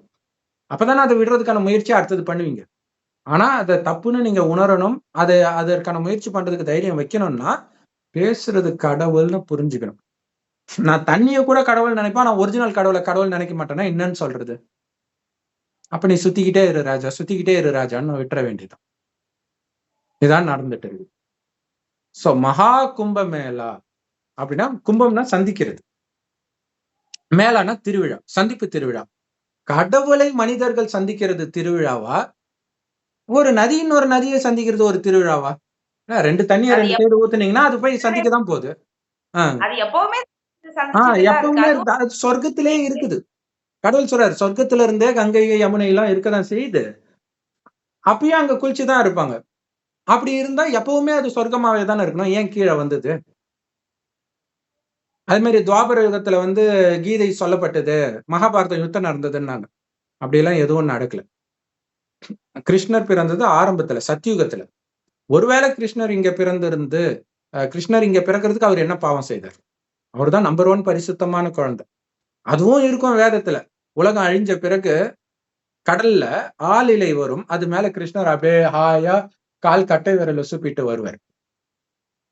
அது எதை குறிக்குதுன்னா, இதுவரைக்கும் கர்ப்பத்துல, இப்பெல்லாம் கர்ப்பத்துக்கு நீங்க போறீங்க இறந்து அப்படின்னா, தாயின் கர்ப்பத்துல அடுத்த பிறவி எடுக்க அவ்வளவு தண்டனை கிடைக்கும். அதுக்கு முன் ஜென்மத்துல நீங்க செய்த பாவத்துக்கலாம். அந்த ஆளிலைன்றது கர்ப்பத்துடைய ஷேப்பை காட்டுறது. இப்ப கர்ப்பத்துக்குள்ள அவர் எப்படி இருக்காருன்னா ஹாயா இருக்காரு. ஏன்னா எல்லா பாவத்தையும் அழிச்சிட்டார். எப்படி? இறைவன் நினைவுல இருந்து. இப்ப நினைச்சிட்டு அடுத்தது சொர்க்கத்துல பிறக்கிற யாருமே கர்ப்பத்திலையும் எந்த துக்கமும் இருக்காது. அது கர்ப்ப மாளிகைன்றாரு. இங்க இருக்கிறது கர்ப்ப ஜெயிலுன்றாரு. எவ்வளவு பெரிய கோடீஸ்வரனா இருந்தாலும் இந்த ஜெயில இருந்து தப்பிக்க முடியுமா? மத்த ஜெயில இருந்து தப்பிக்கலாம், அரசியல் பலத்தை வச்சு, காசை வச்சு தப்பிக்கலாம். இதுல இருந்து தப்பிக்க முடியாதே. சோ இந்த விஷயத்தை புரிஞ்சுக்கணும். இப்ப உலகம் அழிய போதுதான், அழியறதுக்கு 100 வருடம் முன்புதான் வர்றார். ஆனால் இது துக்கமான விஷயம் கிடையாது. ஏன்னா கடவுள் சொர்க்கத்தை உங்களுக்காக உள்ளங்கையில் தாங்கி வந்திருக்கிறேன்ற கிஃப்டா கொடுக்கிறார். இதோட நினைவுதான் கிறிஸ்தவர்கள் கிறிஸ்துமஸ் தாத்தா பரிசு கொடுக்கிறார். சோ ஆதிப்பிதான்னு ஆதாமை சொல்றாங்க, அது பிரம்மா தான். ஏன்னா பிரம்மா மூலமாக இறைவன் இந்த ஞானத்தை கொடுக்கிறார். அவர் மூலமாக நம்ம சொர்க்கத்துக்கு போறோம். அப்ப எல்லாருக்கும் மூலமாக இருந்தது பிரம்மா. ஆனா அவருக்கும் அப்பா சிவன். எல்லாருக்கும் அப்பா பிரம்மா, அவருக்கு அப்பா சிவன்னா அப்ப சிவன் நமக்கு தாத்தாவாயிடுறாருல்ல. அப்ப தாத்தாவுடைய சொத்து பேரனுக்கு கிடைக்கணும்ல. அந்த சொத்து தான் சொர்க்கம். இதைத்தான் அங்க கிறிஸ்துமஸ் தாத்தா சர்ப்ரைஸா கொடுத்தாருன்னா சாக்லேட் இல்ல ஏதோ ஒண்ணு கொடுக்குறாங்க. அதுவும் எப்படி? சிகப்பு ட்ரெஸ், வெள்ளை ட்ரெஸ். அப்ப சிகப்பா அந்த இடம் செம்பு நிறமான இடத்துல இருந்து வெள்ளையா இருக்கிற ஒளிப்புள்ளி இங்க வருது. அதுதான் அந்த ட்ரெஸ்ஸோடைய கலரு. அவங்களுக்கு அது தெரியாது. சோ அப்ப தெரியாம பண்றது எல்லாமே உங்களுக்கு சந்தோஷத்தை கொடுக்கலாம், அல்பகால சந்தோஷம். அதனால உங்களுக்கு நோய் போயிடாது, பணம் வந்துடாது, கற்பழிப்பு போகாது. இங்க நிம்மதியா இருக்க முடியுமா யாராவது? தினம் தினம் கற்பழிப்பு நியூஸ் வந்துகிட்டே இருக்குது. நமக்கே போர் அடிக்குது. அது ரொம்ப துக்கமான நியூஸ் தான். திரும்ப திரும்ப அதே என்னத்தை சொல்றதுன்ற மாதிரி அந்த அளவுக்கு நடக்குது. சோ அந்த மாதிரி கற்பழிப்பே அங்க இருக்காது. ஏன்னா காமமே இருக்காது. காமம் தான் விதை. காமம் வந்துருச்சுன்னா கற்பழிப்பு அடுத்தடுத்த ஸ்டேஜ் வந்தே தீரும். காமத்தையே நீங்க விட்டால் தானே அங்க போக முடியும். உங்கள் மனைவி மீதே உங்களுக்கு காமம் இல்லை அப்படின்னா தான் மற்றவர்களையும் நீங்க அப்படி பார்க்க முடியும். நீங்க மனைவியோட கணவனோட காமத்தில் ஈடுபட்டீங்கன்னா மற்றவர்களை பார்க்கும்போது மனம் சலனம் தான் ஆகும். குறிப்பா பெண் குழந்தைங்க பாத்தீங்கன்னா நல்லா ஜாலியா பேசுவாங்க கல்யாணத்துக்கு முன்னாடி. கல்யாணம் ஆன உடனே அவங்களுடைய பார்வை தடுமாற ஆரம்பிக்கும். அப்படியே கீழே கீழே பார்த்து பேச ஆரம்பிப்பாங்க. ஸோ இப்ப கல்யாணம் ஆகுறதுக்கு முன்னாடியே அப்படி ஆகுது. ஏன்னா தூய்மையா இல்ல. மனம் தூய்மையா இல்ல. ஸோ அங்க அந்த மாதிரி தடுமாற்றம்லாம் இருக்காது. ஏன்னா காமம்ன்ற விஷயமே உள்ள இருக்காது. உங்களை கெடுக்கிறதுக்கு அங்க சினிமா இருக்காது. இங்க டாக்டருங்க சொல்றாங்களே, இதெல்லாம் நீங்க காமத்துல இதெல்லாம் பண்ணணும். கல்யாணத்துக்கு முன்னாடி இந்த மாதிரி காமம் சார்ந்த வேலைய பண்ணாதான் அதுக்கப்புறம் காமம் சுவையாக இருக்கும். இப்படியெல்லாம் உங்களை கெடுக்கிறவனுங்க இருக்க மாட்டாங்க. டாக்டருங்களே இருக்க மாட்டாங்க. ஏன்? உங்களுக்கு நோயே இருக்காது. காமம் இருந்தா தான் பாவம் செய்து நோய் வர்றது. அங்க நோயே இருக்காது. அந்த மாதிரி உலகத்தை அடைவதற்காக இந்த சிற்றின்பங்களை கடவுள் விட சொல்றதுதான். அங்க சிவன் வந்து நமக்கு பிரியமானதை விட்டுருங்க அப்படிங்கிறார். சோ அப்பா அம்மா விடத்தால, கணவன் மனைவி விடத்தால அவர்கள் மேல உள்ள பற்றை மட்டும் விடு. ஏன்னா அந்த ஆத்மா எப்பவும் தான் இருக்குது. உங்களுக்கு குழந்தையா பிறக்கிறதுக்கு முன்னாடியும் அது இருந்துச்சு. வேற ஒருத்தர் குழந்தையா இருந்துச்சு. வேற ஒருத்தருக்கு மனைவியா இருந்துச்சு. வேற ஒருத்தருக்கு கணவனா இருந்துச்சு. இப்ப உங்களுக்கு வந்திருக்கு. இந்த உடம்ப விட்டுட்டா இன்னொரு நடிப்பு நடிக்க போகுது. சும்மா இது ட்ரெயின்ல போகும்போது வர பேசஞ்சர், கோ பேசஞ்சர் தான்.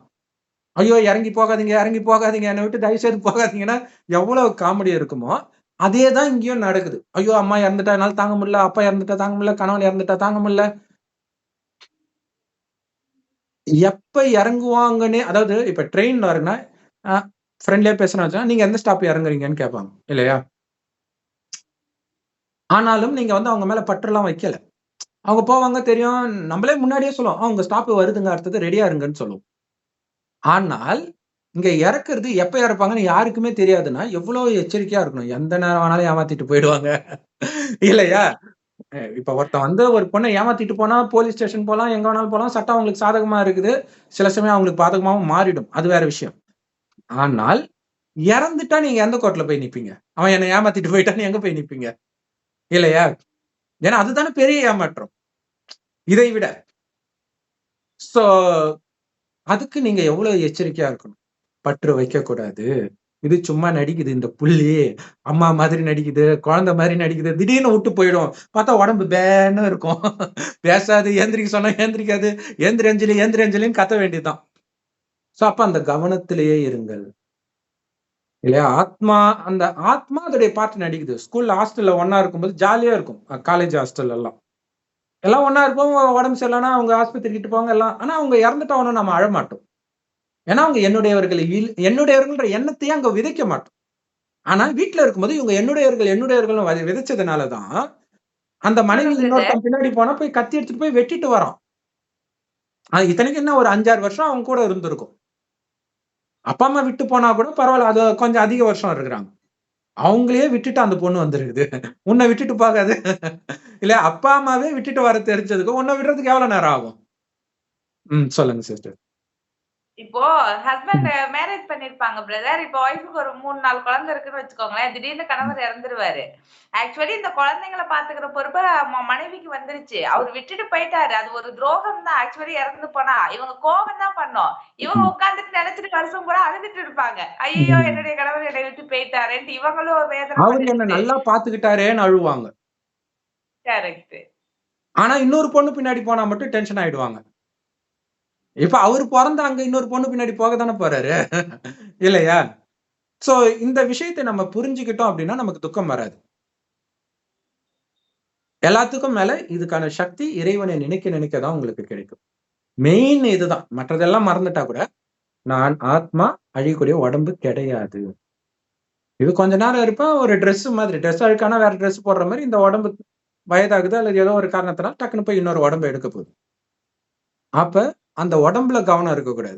அந்த உடம்புக்குள்ள இருக்கிறது நான் ஆத்மான்றது தான் சதா கவனம் இருக்கணும். நான் ஆத்மான்னு கவனம் இருந்தா இன்னொருத்தர பார்க்கும்போதும் அந்த ஆத்மா தான் பேசிட்டு இருக்குது. அப்ப அவங்க ஆணா பெண்ணான்றது கூட உங்களுக்கு ஞாபகம் இருக்காது. அப்புறம் எப்படி காமம் வரும்? அப்படிதான் சொர்க்கத்துல இயல்பாகவே இருப்பாங்க. ஆனா அது தானா வரல. இப்ப பண்ற பயிற்சினால வருது. ஏன்னா ஆத்மா அந்த குணத்தை தான் அடுத்த ஜென்மத்துக்கு எடுத்துட்டு போகும். இப்ப எப்படி குழந்தைங்க சின்ன வயசுலயே அந்த காமத்துல எல்லாம் ஈடுபடுறாங்க. அதுக்கு முன்னாடி அது ஆபாச படத்தையே பார்த்து மூழ்கி கடந்த தாத்தா. இப்ப இறந்து குழந்தையா பொறந்த உடனே ஸ்லைட்டா இருந்த உடனே அதுக்கு டச் ஆயிடுது. ட்ரிகர் ஆயிடுது. இதுதான் நடந்துட்டு இருக்கு. ஏன்னா இப்ப சமீபமா ஒரு 1வது படிக்கிற ஸ்கூல்ல வந்து வாத்தியார் இது பண்ணிட்டாங்க அப்படின்னு. இப்ப 4 மாசமா நடக்குதுன்றாங்க. 4 மாசமா எப்படி அந்த குழந்தை சொல்லாம இருக்கும்? ஏன்னா குழந்தை எல்லாத்தையும் ஒப்பிக்குமே. எனக்கு என்னமோ அந்த குழந்தையே தேடி போயிருக்குமோன்னு டவுட்டா இருக்குது. அப்படின்னு சொல்றாங்க. ஏன்னா இன்னைக்கு உலகம் அப்படி இருக்குது. இத இதுக்கு முன்னாடி சொன்னா இது ஒரு பெரிய விஷயமா இருக்கும். இப்ப கூட சும்மா அப்படி சொல்லுவாங்க. ஆனா இன்னைக்கு குழந்தைங்களுக்குள்ளேயே காமம் வந்துடுச்சு. ரொம்ப ரொம்ப சின்ன அவங்களுக்கு ஒரு குழந்தைங்களுக்குள்ளயே. பிரச்சனை வரும்பொழுது தான் வெளியில சொல்றாங்க. ஆ இப்ப சின்ன பிள்ளைங்க அவங்களுக்கு ஒரு பிரச்சனைன்னு வரும்பொழுது தான் வெளியில சொல்றாங்க. மத்தவங்கள குற்றவாளி ஆக்கிர்றாங்க. தெரியுது. ம். சின்ன ஒரு பென்சில் ரப்பர் பிள்ளைங்க எடுத்துட்டா கூட வந்து சொல்வாங்க பிரதர். என்னைய ம். அடிச்சுட்டாங்க, திட்டிட்டாங்க அப்டின்ட்டு. அதுதான் குழந்தைகளோட இயல்பு. 4 கரெக்ட். மாசமா இந்த பொண்ணு இப்படி ஒரு விஷயத்த மறைச்சிருக்காங்க அப்டின்னா, ம். அவங்களுக்குள்ள விகாரம் இருக்கு. அது இருந்திருக்கலாம். குழந்தை இல்ல, அது ஆத்மா. ஆத்மா. அதே ஆத்மா எப்ப வேணாலும் ட்ரிகர் ஆகும். அதுதான் முக்கியமான விஷயம். ஏன்னா நெறைய அ குறிப்பா வெளிநாடுகள்லாம் அந்த எப்ப முதலாக அந்த காமம் சார்ந்த நடவடிக்கைகள் பண்ண ஆரம்பிச்சீங்கன்னும்போது, யுகேஜிலே பண்ண, ஃபர்ஸ்ட் ஸ்டாண்டர்ட்லயே பண்ணன்னுலாம் சொல்றாங்க. சோ அப்ப அந்த எண்ணம் வர ஆரம்பிச்சுடுதுல்ல. சோ இதுல என்னன்னா குழந்தைங்களுக்குள்ளேயே அந்த விஷம் இருக்குது அப்படின்னா, பெரியவங்க ரொம்ப ரொம்ப எச்சரிக்கையா இருக்கணும். ஏன்னா மாட்ட போறது நீங்க தான். அவங்க கிடையாது. ரொம்ப ரொம்ப கவனமாக இருக்கணும். சோ இதையெல்லாம் போதிக்கிறதுக்கு யாரும் இல்லாததுனால தான் அவங்க போய் மாட்றாங்க. அதான் கொடுமை. இல்லையா? ஸ்கூல்ல முதல்ல இந்த பாடத்த அதாவது கிறிஸ்தவ மதத்துல சொல்லுவாங்க. கல்யாணம் பண்றதுக்கு முன்னாடி ஒரு இது நடத்துவாங்களாம். காமம் சம்பந்தப்பட்ட விஷயம், எப்படி நடந்துக்கிறது, எப்படி சென்டிமென்ட் அந்த பிரச்சனைகள்லாம் எப்படி எதிர்கொள்றது இது மாரி. என்ன கேட்டா, ஸ்கூல்ல ஒரு டீச்சரும் சேர்றதுக்கு முன்னாடி இதெல்லாம் நடத்தணும். இப்படியெல்லாம் இருக்கு. இந்த இந்த நம்மளுடைய ஞானத்தை கொடுக்கணும். இப்ப ஸ்கூல தொறக்கறதுக்கு பயப்படுவாங்க இனிமேல்ட்டு. எல்லா ஸ்கூல்லயும் இழுத்து அடிச்சு உடைச்சிட்டு இருக்கிறாங்க. கரெக்ட். எங்க ஸ்கூல்ல இந்த மாரி பாலியல் குற்றம் எதுவுமே நடந்ததில்லன்னு எந்த ஸ்கூலுமே நீ சொல்ல முடியாத நிலைமை ஆல்ரெடி இருந்தாலும் ஆச்சரியப்படுறதுக்கு இல்ல. வெளியில தெரியல அவ்வளவுதான். எந்த நேரம் வேண்டுமானாலும் ஸ்கூலே உடையணும்போது ஒரு காலத்துல அது பயங்கர பிசினஸ். ஆனா அது கன்ஃபார்மா நஷ்டத்த குடுக்காது. எப்படியாவது தொறந்துட்டா போதும். நீங்க கடன வாங்கி தொறந்துட்டா கூட, ஒரே வருஷத்துல ஸ்கூல் ஃபீஸ்ல எல்லாம் ஈஸியா வெளில வந்துடலாம். ஆனா இனிமேல்ட்டு அத யோசிக்கிறாங்க. அதாங்க அந்த ஸ்ரீமதி மரணத்துல ஆரம்பிச்சது, அது ஒரு பெரிய எச்சரிக்கை. அதுதான் மொதல்ல உலகமே திரும்பி பாக்குது. இப்படி ஆனா உண்மையிலே அங்க ஏதாவது நடந்துச்சா, நடக்கலையான்னு கூட யாருக்கும் தெரியாது. ஒரு அனுமானத்துல தான் அது சொல்றாங்க. ஆனா இப்ப நிஜமாகவே நடக்குது எல்லா இடத்துலயும். அதுவும் குழந்தைங்களுக்கே நடந்துட்டு இருக்கு. சோ உலகம் ரொம்ப மோசமாக ஆகிட்டு இருக்குது. நாங்க எத நம்பி குழந்தைய அனுப்புறது? அவ்ளோ அக்கறை இருக்குது உங்களுக்குன்னா, முதல்ல நீங்க காமத்தை விடுங்க. நீங்க காமத்தை விட்டீங்கன்னா, உங்களுக்கு உங்க குழந்தை பாதுகாப்பாக இருக்கும். உங்களாலே விட முடியலன்னா, இயேசு சொல்லுவாரு, "அந்த விபச்சாரிய கல்லால அடிக்கிறியா? நீ உத்தமனா இருந்தா கல்லால அடி." இப்போதைய விஷயம் தான் அது. போராட்டம் பண்ணிட்டு போன உடனே காமத்துல ஈடுபடுவாங்க. அதுக்கு எதுக்கு இந்த போராட்டம்? யார ஏமாத்துறாங்க? அவங்களுக்கே தெரியல என்ன பண்ணிட்டு இருக்கிறோம்னு தெரியல பாவம். சோ ஏன்னா அந்த 1வது படிக்கிற பொண்ணுக்கு இந்த மாரி அநியாயம் நடக்கும்பொழுது, பாண்டிச்சேரியில ஒரு ஸ்கூல்ல என்ன தெரியுமா சொல்றாங்க? நான் அவங்கள போலீஸ் கேஸ்லாம் குடுக்கல. அந்த வாத்தியார என்ட்ட அனுப்புங்க. அவன் ட்ரெஸ்ஸ நான் உருவணும்ன்து. எவ்வளவு வக்ர புத்தி இருக்குது பாருங்க.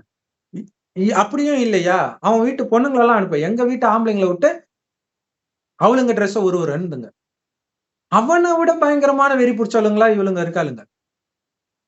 மைண்ட்ல இல்லாதது எப்படி வரும் திடீர்னு? அது அது அந்த வார்த்தை எப்படி வருது பாருங்க. இல்லையா? அதனால தான் அது நடக்குது. உங்களுக்குள்ள விஷம் இல்லன்னா, உங்களுக்கு அப்படி துக்கம் வராது. ஆனா இப்ப எல்லாருக்குள்ளயும் விஷம் இருக்கு. அந்த விஷத்த நீக்கணும். பேரண்ட்ஸே தன்னுடைய இச்சைகளுக்காக கள்ள தொடர்புல போறாங்க. அவங்க போறாங்க. இச்சைய தீர்த்துக்கிறாங்க. அப்ப ம். ஒரு 3 பெர்சன் தன்னுடைய பொண்ணுகிட்டயோ, பையன்கிட்டயோ அந்த மாரி நடந்துக்கும் பொழுது ஏன் கோவப்படுறீங்க? ம். நீங்க உங்களுடைய உணர்வுகள் மாரி தானே எல்லாருக்கும் இருக்கும். அப்ப அது சரின்னு ஆயிடும்ல. அப்பதான் நாங்க சொல்றோம் காமம் தப்பு. எல்லாருமே அது கண்டிப்பா, தப்புன்னு உணர்ந்து விடுங்க. கண்டிப்பா. ஏன்னா அது அது உங்க வீட்டு குழந்தைக்கு அந்த உணர்வை தூண்டும். ஏன்னா முன் ஜென்மத்துல எல்லாம் அது மூழ்கி தான் வந்திருக்குது எல்லா குழந்தையும். அப்ப அது தூண்டும்போது என்ன ஆகும்னா, அதை நிறைவேற்றக்கூடியவர் அவங்க தொடர்புல வருவாங்க. இப்படிதான் இந்த பாலியல் குற்றங்கள் நடக்குது. ஆனா உண்மையான குற்றவாளி நீங்க தான். நீங்க உங்க வீட்டுல அந்த குழந்தைய வச்சுக்கிட்டே காமத்துல ஈடுபடும்போது, அந்த வைப்ரேஷன் தான் முதல்ல அந்த குழந்தைய தாக்கும். இதுல வேற இன்னைக்கு டாக்டருங்கலாம் வேற, குழந்தை பொறக்கிற வரைக்கும் நீங்க காமத்துல ஈடுபடலாம். பொறந்து கொஞ்ச நாள்லயே நீங்க காமத்துல ஈடுபடலாம். அந்த காலத்துலலாம் கா கா குழந்தைக்காக தான் காமத்துல ஈடுபடுவாங்க. கர்ப்பம் ஆயிடுச்சுன்னா அதுக்கப்புறம் தொடமாட்டாங்க. அதே மாதிரி அந்த குழந்தைக்கு வந்து ஃபீடிங் பண்ற வரைக்கும், அம்மா ஃபீட் பண்ற வரைக்கும் கிட்டயே நெருங்க மாட்டாங்க. அது வந்து தோஷம் அப்படின்னு இருப்பாங்க. ஆனா அவங்க ஒரு 4, 5 வருடம் வரைக்கும் பால் கொடுப்பாங்க. அதுக்கப்புறம் தான் அங்க காமத்துல ஈடுபடுவாங்க. அங்க நெறைய குழந்தை இருக்குன்னா, எத்தன குழந்தை இருக்குதோ அத்தன தடவ தான் அவங்க காமத்துல ஈடுபட்டுருப்பாங்க. கரெக்ட். ம். இது அப்ப வந்து இது வந்து ஒரு உறவுகள் முக்கியமான விஷயம் ஆமா. சிஸ்டர். இது வந்து ஒரு படம், பழைய படம். நாகேஷ் படம். மேபி பாலச்சந்தர் படமா இருக்கலாம். தெரியல. அதுல வந்து நாகேஷ் சொல்லுவாரு. என்ன சொல்லுவாருன்னா, ஒரு பொண்ணு 2டே தடவ தான் புருஷன பார்த்து சிரிக்கணும். 1 முதல் குழந்தை பொறக்கறதுக்கு முன்னாடி, அடுத்தது 2வது குழந்தை பொறக்கறதுக்கு அப்புறம். அப்படின்றார். அப்படின்னா என்ன அர்த்தம்? 2 தடவ தான் காமத்துல ஈடுபடணும். அப்ப அதுதான் வழக்கமாக இருந்திருக்குதுன்றதுக்கு நிரூபணம் சினிமாவே. இல்லையா? ஆனா இன்னைக்கு எப்படி ஆயிடுச்சு? ஆனா நம்ம என்ன நெனச்சுக்கிறோம், அப்பலாம் மோசமா இருந்தாங்க. இப்பதான் ரொம்ப கட்டுக்கோப்பா இருக்கிறாங்க. அப்படி புரிஞ்சுக்கிறாங்க. இந்த கர்ப்பத்தடை சாதனம் வந்து அழிச்சிருச்சு எல்லாத்தையும். அந்த கர்ப்பத்தடை சாதனம் இல்லாட்டினா கூட கொஞ்சம் ஆனா இப்ப அது இருந்தாலும் இருப்பாங்க. ஏன்னா அத விட முடியாத அளவுக்கு ஆயிட்டாங்க. ஸ்கூல் பொண்ணுங்களும் பிரெக்னன்ட் ஆகுறாங்கல்ல. சோ அந்த அளவுக்கு மோசமா ஆயிடுச்சு. நீங்க ஏதோ சொல்ல வந்தீங்க சிஸ்டர். அதாவது பிரதர், அப்ப அப்படி ம். இருக்கவும் தான் வந்துட்டு விவாகரத்து குறைவா இருந்துச்சு. உறவுகள் நீடிச்சுச்சு. இப்ப ம். எந்த அளவுக்கு காமத்துல ஈடுபடுறீங்களோ, அந்த அளவுக்கு டிவோர்ஸ்ன்னு போய் நிக்கிறீங்க. எந்த சரி. உறவுமே நீடிச்சு நிக்கலையே! இதுல இருந்தே கண்டிப்பா. புரிஞ்சுக்கணும் காமம் எவ்வளவு பெரிய பாவம் அப்டின்ட்டு. கண்டிப்பா. அதாவது ஒரு மொமெண்ட் ஆஃப் ட்ரூத்ன்னு ஒரு நீங்க YouTubeல கூட பார்க்கலாம். ஒரு வெளிநாட்டு டிவி புரோகிராம். ஃபேமஸான ரியாலிட்டி ஷோ. அதுல எப்படின்னா, "உங்களில் யார் கோடீஸ்வரர்ன்னு" ஒரு புரோகிராம் போட்டாங்களே, அதோடைய காப்பி தான் அது. சோ அதுல எப்படின்னா, அந்தரங்கமான கேள்விகள் தான் கேட்பாங்க. தயார்னா வாங்க. அது அப்படி பெரிய புத்திசாலிலாம் இல்ல. உங்க வாழ்க்கையில நடந்தது தான் சொல்லப் போறீங்க. அப்ப அ அதுல சில அ ஒரு முக்கியமான கேள்வி. என்ன அப்படின்னா, உங்க கணவனோடு நீங்க காமத்துல ஈடுபடும் பொழுது, வேற ஒரு ஆண நினைச்சீங்களா? நினைத்தேன். எப்படிப்பட்ட கேள்வி பாருங்க. அடுத்தது, உங்க மனைவியோட காமத்துல ஈடுபடும்போது, அவளுடைய தங்கச்சிய நினைச்சீங்களா? நினைச்சேன். ஏன்னா, அது அங்க லை டிடெக்டர் இருக்குது. இல்லன்னா பொய்ன்னு சொல்லிடும். இப்ப இவன் கேட்டுட்டான். வேற வழி இல்ல. இல்லாட்டினாலும் மாட்ட தான் போறான். சரி உண்மைய சொல்லிட்டு காசையாவது வாங்கிக்கலான்னு சொல்றாங்க. ஒரு லெவலுக்கு மேல உங்க குடும்பமே போயிடும். குடும்பம் தான் முக்கியம்னு அவனே எச்சரிக்கை பண்ணுவான். அப்படியே அழுதுட்டே போயிடும். அப்படியே அவங்க முகமே மாறிடும் அந்த புரோகிராம் உடைய முடிவுல. ஒரு ரவுண்ட் கூட தாண்ட மாட்டாங்க. அது ஒரு 5000 கோடியோ ஏதோ இருக்கும். அது கிட்டலாம் யாரும் போனதே இல்ல. ஒரு பாதி வரைக்கும் போயிருப்பாங்க ஒரு சிலர். சோ இந்த மாதிரி. அடுத்தது உங்களுடைய கல்யாணத்துக்கு உங்க பாய் ஃப்ரெண்ட கூப்பிட்டீங்களா? கூப்பிட்டேன். அப்ப என்ன அர்த்தம்? தொடருவேன். இருக்குது இல்லையா? அந்த இது இருக்குது.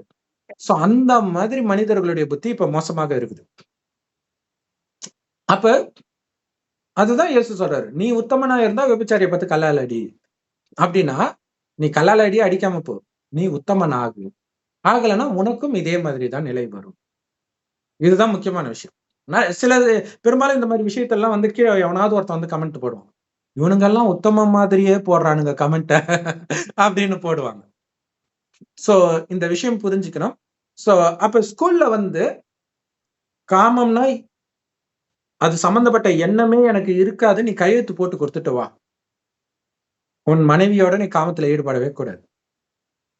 ஏன்னா, ஒரு இந்த கள்ளத்தொடர்பு வந்து இப்ப இந்த கருத்தடை சாதனம், ஆப்பரேஷன் இதெல்லாம் வந்துருச்சு. இப்ப தினம் தினம் காமத்துல ஈடுபடுறோம். அப்ப தினம் தினம் காமத்துல ஈடுபடும்போது, காமத்துல எதுக்கு ஈடுபடுறோம்? அது ஒரு சுகத்தை கொடுக்குது. ஆனா, ஒரே ஒரு படம் ஆபாச படமே இருக்குதுன்னா, அதே படத்த திரும்ப திரும்ப பார்க்க மாட்டான். வேற வேற படம் தான் பார்ப்பான். அப்ப எப்படி ஒரே மனைவி அல்லது ஒரே கணவனோட அவனுக்கு அந்த சுகம் வரும்? அப்ப அவனுடைய மைண்ட்ல வேற யாரையாவது தான் நினைக்கணும். அப்ப ஸ்கூல்ல வேலை பார்க்கிறவனுக்கு உடனடியா அவன் மைண்ட்ல எது ஃபிளாஷ் ஆகும்? அவன் கூட படிக்கிற பொண்ணுல அழகா சாரி அவன் அவன் கிட்ட படிக்கிற பொண்ணுல யார் அழகா இருக்கிறாங்களோ, இதானே ஃபிளாஷ் ஆகும். இன்னைக்கு சொல்றாங்க. என்ன சொல்றாங்க? ஸ்கூல்ல பசங்களே வேலையில சேர்க்காதீங்க அப்படின்றாங்க. ஆ சோ இவங்களுக்கே அது ஒரு ஆப்பு தான். இல்லையா? அடுத்தது இப்ப பெண்களும் அந்த மாதிரி பண்ற குற்றமும் வந்துகிட்டு தான் இருக்கு. இல்லையா? டியூஷன் படிக்கிற மாணவனுக்கு வந்து ஆக்சுவலா வந்து பெண்கள் பண்றது வந்து வெளில தெரியாது. ஏன்னா எந்த பையனும் அத கம்ப்ளைண்ட் பண்ண போறதில்ல. அவனுக்கு பெருசா பாதிப்பு வரப்போறது கிடையாது. இல்லையா? பொண்ணுக்கு தான் பாதிப்பு வரப்போகுது. அதனால அத இன்னும் கேட்டீங்கன்னா, பசங்களே அத என்ஜாய் பண்ணுவானுங்க. இல்லையா? இப்ப ஒரு பிளஸ் 2 படிக்கிற பொண்ண வந்து ஒரு வாத்தியாரோ ஏதோ ஒண்ணு தப்பு பண்ணி பிரெக்னன்ட் ஆயிட்டா மாட்டிக்கிறா. அதுக்கு தெரியாது. அத வந்து மறைக்க முடியாது. ஆனா ஒரு பையன் தப்பு பண்றது தெரியாதுல்ல. சோ அப்ப டீச்சரே மயக்க மருந்து குடுத்து எல்லாத்துக்கும் ஆரம்பம் ஒண்ணு தமிழ்நாடா இருக்கு, இல்ல கேரளாவா இருக்கு. அங்க கேரளால தான் இது நடந்துச்சு. சோ இதுவும் நடந்துட்டு இருக்கு. அப்ப என்ன பண்ணுவீங்க இல்லையா? அப்ப பெண்கள் எல்லாம் தனியா படிக்கணும், பசங்க எல்லாம் தனியா படிக்கணும். இப்பயே இருக்குது, அந்த மாதிரி இருக்குது. அந்த மாதிரி ஒரு காலேஜ், ஒரு கிறிஸ்தவ கல்லூரி, மகளிர் கல்லூரி, அங்க வாத்தியார் கூட ஜென்ஸ் கிடையாது. ஒருத்தர் விடாம லவ் பண்றாங்க, பையன் அல்ல, பொண்ணுங்களையே. அங்க ப்ரொஃபஸர பொண்ணு லவ் பண்ணுது. அந்த ப்ரொஃபஸர் கல்யாணம் ஆயிடுச்சு, இருந்தாலும் இந்த பொண்ணை வர சொல்லுது. டவுட் வராது இல்ல? ஒரு பையன் வர சொன்னா தானே பிரச்சனை. இதுல யாருமே கண்டுக்க மாட்டாங்கல்ல. அவன் கணவனுக்கு தெரிஞ்சா கூட கம்முன்னு தான் இருப்பான். சோ அந்த மாதிரி வக்கர புத்தி கொண்ட சமுதாயமாக மாறுது. இந்த சமுதாயத்தை என்ன பண்ணலாம்? அதுக்குதான் உலக அழிவு வருது. கடைசியில கேட்கிறாரு இல்லையா, கிருஷ்ணர் கிட்ட கேட்பாங்க, திரௌபதி கேட்பாங்க, இவ்வளவு அழிவு தேவையா? இப்படி ஒரு யுத்தம் தேவையா? மனிதன் அவ்வளவு சுயநலமாயிட்டான், வேற என்ன பண்ண சொல்ற? அப்பதான் உலக அழிவு நடந்து சொர்க்கம் வருது. அப்ப சொர்க்கத்திற்கு தகுதியானவர்களாக நீங்க தூய்மையானவர்களாக மாறிடுங்க.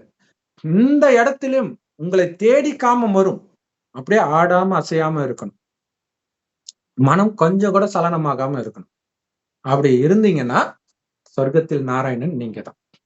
அதனாலதான் அங்க நாராயணன் மடியில லட்சுமி இருக்கிற மாதிரி காட்டுறாங்க. இவங்க என்ன நினைச்சுக்கிறாங்க, அவங்களே ஜோடியா தானே இருக்கிறாங்க. ஏன்னா இவனுக்கு அதை பார்த்தா அதான் தோணுது. அது ஆபாசமான ட்ரெஸ் போட்டிருக்கிற மாதிரியும் இருக்கும், ட்ரெஸ்ஸே போடாத மாதிரி இருக்கும், அரை நிர்வாணமா லட்சுமி இருக்கிற மாதிரி இருக்கும். சோ அப்ப அதோடைய அர்த்தம் என்னன்னா, அப்படியெல்லாம் இந்த கலியுகத்தில் வந்த டெஸ்ட் பேப்பர்லயும் அவர் ஆடாம அசையாமல் இறைவனுக்கு சக்தி கொடுக்கக்கூடிய நிலையில் இருந்தார். சரி, இறைவனிடம் வந்து சக்தி வாங்கி மற்றவர்களுக்கு கொடுக்கக்கூடிய நிலையில் இருந்தார். அதனாலதான் அவர் நாராயணன் ஆகிறார். சின்ன சலனம் கூட இல்ல. சின்ன சலனம் உங்களுக்கு இருந்தால் அதை வெளிப்படுத்தக்கூடிய சூழ்நிலை உங்களை தேடி வந்தே தீரும். முன்ஜென்ம கணக்கெல்லாம் இருக்குது இல்லையா? முன்னாடி ராஜாவா இருந்து நிறைய பெண்களோட இருந்திருப்பீங்க. இப்ப நீங்க பொண்ணா பிறந்திருப்பீங்க.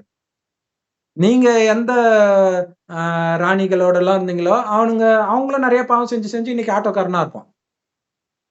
ஆட்டோக்காரங்க வந்து இப்படி பொண்ணை அழைச்சிட்டு போய் தப்பு பண்ணது அடிக்கடி நியூஸ் வருது இல்ல? அப்ப மாட்டுவீங்க. ஆனா தப்பிக்க வழி இருக்குது. என்ன பண்ண முடியும்? தப்பு நடந்ததுக்கு அப்புறம் நீங்க போலீஸ்ல கம்ப்ளைண்ட் கொடுக்க முடியும். தப்பே நடக்காம என்ன பண்ண முடியும் அங்க? ஏன்னா கத்தியை இப்படி வச்சுட்டு எல்லாம் பண்றானுங்க அவனுங்க. என்ன பண்ண முடியும்? அப்படிப்பட்டவர்களே உங்க தொடர்புல வரலன்னா, இறைவன் நினைவுல இருந்து உங்க பாவத்தை அழித்தால் அப்படிப்பட்டவர்கள் உங்க தொடர்பில் வரமாட்டார்கள். உங்க கனவில் கூட நீங்க தூய்மை இழக்காமல் காமத்தில் விழாம இருக்கணும்ன்ற அந்த காமத்தை தூண்டக்கூடிய கனவுகள் வருது இல்லையா? அந்த கனவிலும் நீங்க வந்து தூய்மை இழக்காதவர்களாக இருக்கணும். அடுத்தது அந்த மாதிரி கனவுகளே வராது. ஏன்னா அந்த டெஸ்ட் பேப்பர்ல நீங்க பாஸ் ஆயிட்டீங்கன்னா வராது. சோ அதுக்கு இறைவன் நினைவிலே இருக்கணும். ஒருவரையும் ஆத்மான பூர்வ மத்தியே பார்த்து பேசணும். இதுக்கு காலம் எடுக்கும், முயற்சி தேவைப்படும், கவனம் தான், கவனம் வச்சுக்கிட்டே இருக்கணும். ஆனா இதனால கிடைக்கிற பலன் என்னன்னா, இந்த மாதிரி மோசமான மனிதர்கள் கிட்ட நீங்க சிக்கவும் மாட்டீங்க. சுகம் நிரம்பிய, சுகம் மட்டுமே நிரம்பிய அந்த உலகத்துக்கே உங்களை அழைச்சிட்டும் போயிடுறாரு. அதுக்கு நீங்க மகா கும்ப மேளால போய் முழுகிறதுனால உங்களுக்கு ஒண்ணும் ஆக போறது கிடையாது. அங்கேயே எத்தனை பாலியல் அத்துமீறல் நடந்துச்சுன்னு தெரியாது. அவ்வளவு கூட்ட நெரிசல சாகுறான்னா அதுல பாலியல் அத்துமீறல் நடக்காது? எவ்வளவு நடந்திருக்கும் இல்லையா? கூட்ட நெரிசல பஸ்லயே அவ்வளவு பாலியல் அத்துமீறல் நடக்குதுன்னா அந்த கூட்டத்துல எவ்வளவு நடக்கும்? சோ அப்ப நீங்க நல்லா போறவங்க காம உணர்வோட வெளில வந்திருப்பீங்க. இதான் நடந்திருக்கும். இப்ப போயிட்டு வந்து இன்னும் பாவத்தை அதிகமா தான் சேர்த்துட்டு வந்திருப்பீங்க. சோ பாவத்தை அழிக்கணும்னா இறைவன் நினைவுல இருங்க. நீங்க உங்க வீட்டிலே இருங்க. இறைவன் கோயில் குளத்துலயும் மண்ணுலயும் தண்ணி இல்லைன்னு கிடையாது. அப்படி ஒண்ணு சொல்லி வச்சுட்டாங்க. அவரு இல்லாத இடமே கிடையாது. அதுதான் அவருடைய பெருமைன்ட்டு. அது அவர் அசிங்கப்படுத்துது. உங்க அப்பா எங்க இருக்காரு? அதப்ப அந்த கல்லுல மண்ணில அந்த பண்ணி இருக்குது பாரு, அதுக்குள்ள இருக்கிறாருன்னா அது அசிங்கப்படுத்துறதா பெருமைப்படுத்துறதா? இப்ப கடவுள்னா மட்டும் நீங்க என்ன வேணாலும் சொல்லலாமா? அப்ப எதுக்கு நீங்க கோயில்ல போய் கும்பிடுறீங்க? அதான் எல்லா இடத்துலயும் இருக்கிறாங்களே. உங்களுக்கு தெரியுதுல ஏதோ ஒரு இடத்துல இருக்கிறாருன்ட்டு. அதோட நினைவாக கோயில் வச்சிருக்கிறாங்க. ஆனா அவர் இருக்கக்கூடிய இடம் உயர்ந்த இடம். அதனால இமயமலையில அவர் இருக்காருன்னு சொல்லிட்டாங்க. இங்க இருக்கிறதுல உயர்ந்த இடம்ட்டு. இங்க கிடையாது. செம்பொன் நிறமான ஒளி உலகம். அதை விட உயரமான இடம் கிடையாதுன்ற. அங்க ஆத்மாக்கள் எல்லாம் உடல் இல்லாமல் அங்க இருக்கும். அங்க இருந்துதான் ஆத்மா வரும். உலகம் அழியும்போது மறுபடியும் அங்கதான் போகும். ஆனா போறதுக்கு முன்னாடி சொர்க்கத்துக்கு வர்றதுக்கு நீங்க தகுதி பெற்று தூய்மையாகி போயிட்டீங்க. காமம் கோபம் பற்று பேராச்சாங்கன்னா என்னன்னே தெரியாத நிலையில போயிட்டீங்கன்னா சொர்க்கத்தின் ஆரம்பத்திலே வந்துருவீங்க. இதுக்கு பேர் தான் ஜீவன் முக்தி. கடவுள் கிட்ட போறதுக்கு பேர் தான் முக்தி. அப்ப இறைவன் நினைவிலும் சொர்க்கத்தின் நினைவிலுமே உடலை விடுறீங்கன்னா இங்க இருக்கிற எந்த நினைவும் இல்லாட்டினாதான் இறைவன் நினைவு இருக்கும் கடைசியில. அப்படி இருந்தாதான் மேல போக முடியும். அதுக்கு பேர் தான் முக்தி. முக்தினா விடுதலை. இந்த கலியுக துக்கம் நிரம்பிய உலகத்துல இருந்து விடுதலை அடைஞ்சு மேல போறோம். அடுத்தது உடம்புல வந்தும் விடுதலை அடைந்த நிலையிலே இருக்கிறீங்க. அந்த கலியுகத்தின் எந்த குணமும் இல்லை. அதுதான் ஜீவன் முக்தி. ஜீவன்ல இருந்தும் உடலில் இருந்தும் முக்தி அடைந்த நிலையில் அந்த ஆனந்தத்திலே இருப்பீங்க. இப்ப எல்லாம் ஜீவன் பந்தனத்துல இருக்காங்க. என் அப்பா, என் அம்மா, என் கணவன், என் மனைவி, அதுல அவங்க இருக்கிறாங்க. ஆனாலும் இப்பவே ஜீவன் முக்தி வாழ்க்கையை வாழுங்கள். சொர்க்கத்தில் அடையும் அதே ஆனந்தத்தை துக்கம் நிரம்பி இந்த உலகத்திலே உங்களால் அனுபவிக்க முடியும்ன்ற. அது எப்படி? எல்லாத்துல இருந்தும் புத்தியை நீக்கிறதன் மூலமாக. அதை விட்டுட்டு ஓம்னு சொல்றதுனாலயோ, இந்த யோகா அந்த யோகால கை காலம் மடக்கிறதுனால எப்படி நீங்க அடைய முடியும்? சிவராத்திரிக்கு பாத்தீங்கன்னா ஈஷா யோகால அவ்வளவு கூட்டம் போகும். ஆ ஊ ஆம் அப்படின்ட்டு அதுக்கு ஒரு விளக்கத்தை கொடுத்துட்டு ஒரு பாட்டை போட்டுட்டு டான்ஸ் ஆடிட்டு அதுல எப்படி உங்களுக்கு முக்தி அடையும்னு நீங்க நினைக்கிறீங்க? சினிமாலேயும் தான் டான்ஸ் ஆடுறாங்க. அதை விட சந்தோஷமா போய் டான்ஸ் ஆடிட்டு வராங்க. அதனால ஏதாவது ஆயிடுமா? சோ அந்த மாதிரி டான்ஸ் ஆடுற பொண்ணுங்க தான் தற்கொலை எல்லாம் பண்ணிக்கிறாங்க. அப்படின்னா என்ன அர்த்தம்? அதுல சந்தோஷம் கிடையாது. சோ சந்தோஷம் உள்ள இருந்து வரணும். நீங்க ஆடணும்னு அவசியம் கிடையாது. உள்ள மனம் ஆடிக்கிட்டு இருக்கணும். அதுதான் சந்தோஷம். இல்லையா? கைய கால ஆட்டுறதுனால ஒண்ணும் ஆயிட போறது கிடையாது. ஒரு சகோதரி, அவங்க பேரே மறந்து போச்சு. ரொம்ப ஃபேமஸ் ஆனவங்க. யூடியூப்ல வந்து டான்ஸ் ஆடி கூட ஒரு பையனோட டான்ஸ் ஆடிட்டு இருந்தாங்க. அவங்கள கல்யாணம் பண்ணிக்க போறேன்ட்டு. அதுக்கப்புறம் அந்த பொண்ணு வந்து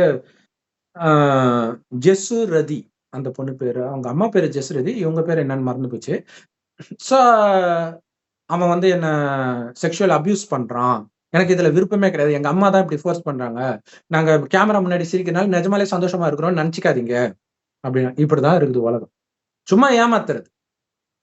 எல்லாரும் போய் விழுறாங்களா? கோவிந்தா கோவிந்தான்னு போய் விழுந்து உங்களுடைய அனைத்தையும் இழந்துட்டு தான் வந்திருக்கீங்க.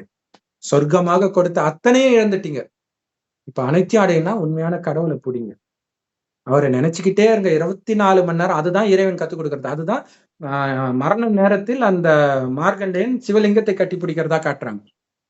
அவர் ஜோதி ரூபமா இருக்கிறதுனால லிங்க ரூபம் வச்சுட்டாங்க. அது ஜோதி ரூபம், வேற ஒண்ணும் கிடையாது. அதுக்கு என்னென்ன கதை சொல்லுவாங்க இல்லையா? எலக்ட்ரான், புரோட்டான், நியூட்ரான், அது ஒரு டீசென்டான வெர்ஷன். இன்னொன்னா மனிதனுடைய உடம்புல ஒரு பகுதி இன்டீசென்டான வெர்ஷன். இப்படியெல்லாம் சொல்லிட்டு இருக்காங்க. அதை யாராவது கும்பிட்டுட்டு இருப்பாங்களா? கடவுளை இதை அசிங்கப்படுத்துறதுன்னு உங்களுக்கு தெரியல. இல்ல, காமம்லாம் ரொம்ப புனிதமானது. அப்ப எதுக்கு ரேப் பண்ணிட்டான்னு போய் போராட்டம் நடத்துறீங்க? புனிதமான விஷயம் தானே பண்ணியிருக்கிறான். கும்பிட தானே செய்யணும். ஏன்னா அந்த இந்த படத்துல ரத்த கண்ணீர் படத்துல எம்.ஆர். ராதா கேட்பாரு, ஏய் திருவண்ணாமலையில நெருப்பு வந்தா ஏன்டா விழுந்து விழுந்து கும்பிடுறீங்க? அது கடவுள். அப்படியா? வீடு எரிஞ்சா அட்ரா பெல்ட் அவன் தான்டா பக்தன், எவனடா ஏமாத்துறீங்கன்றான். கரெக்ட் தான். அவங்க நாஸ்திகம் பேசினாலும் தவறான விஷயம் அங்க இருக்குதுல்ல, அதைத்தான் அங்க உடைக்கிறாங்க. பிரம்மகுமாரிகள் கொடுக்கிற ஞானத்தை வந்து யாரும் தப்பு சொல்ல முடியாது. அங்க பண்ற விஷயத்தை தான் தப்பு சொல்றாங்க. சோ இதை புரிஞ்சுக்கிட்டு நீங்க உங்களை பாதுகாப்பாக வச்சுக்கோங்க. இல்லைன்னா அது உங்க இஷ்டம். ஓம் சாந்தி. தேங்க்ஸ் ஃபார் வாட்சிங். Thank you sister. ஓம் சாந்தி. ஓம் சாந்தி.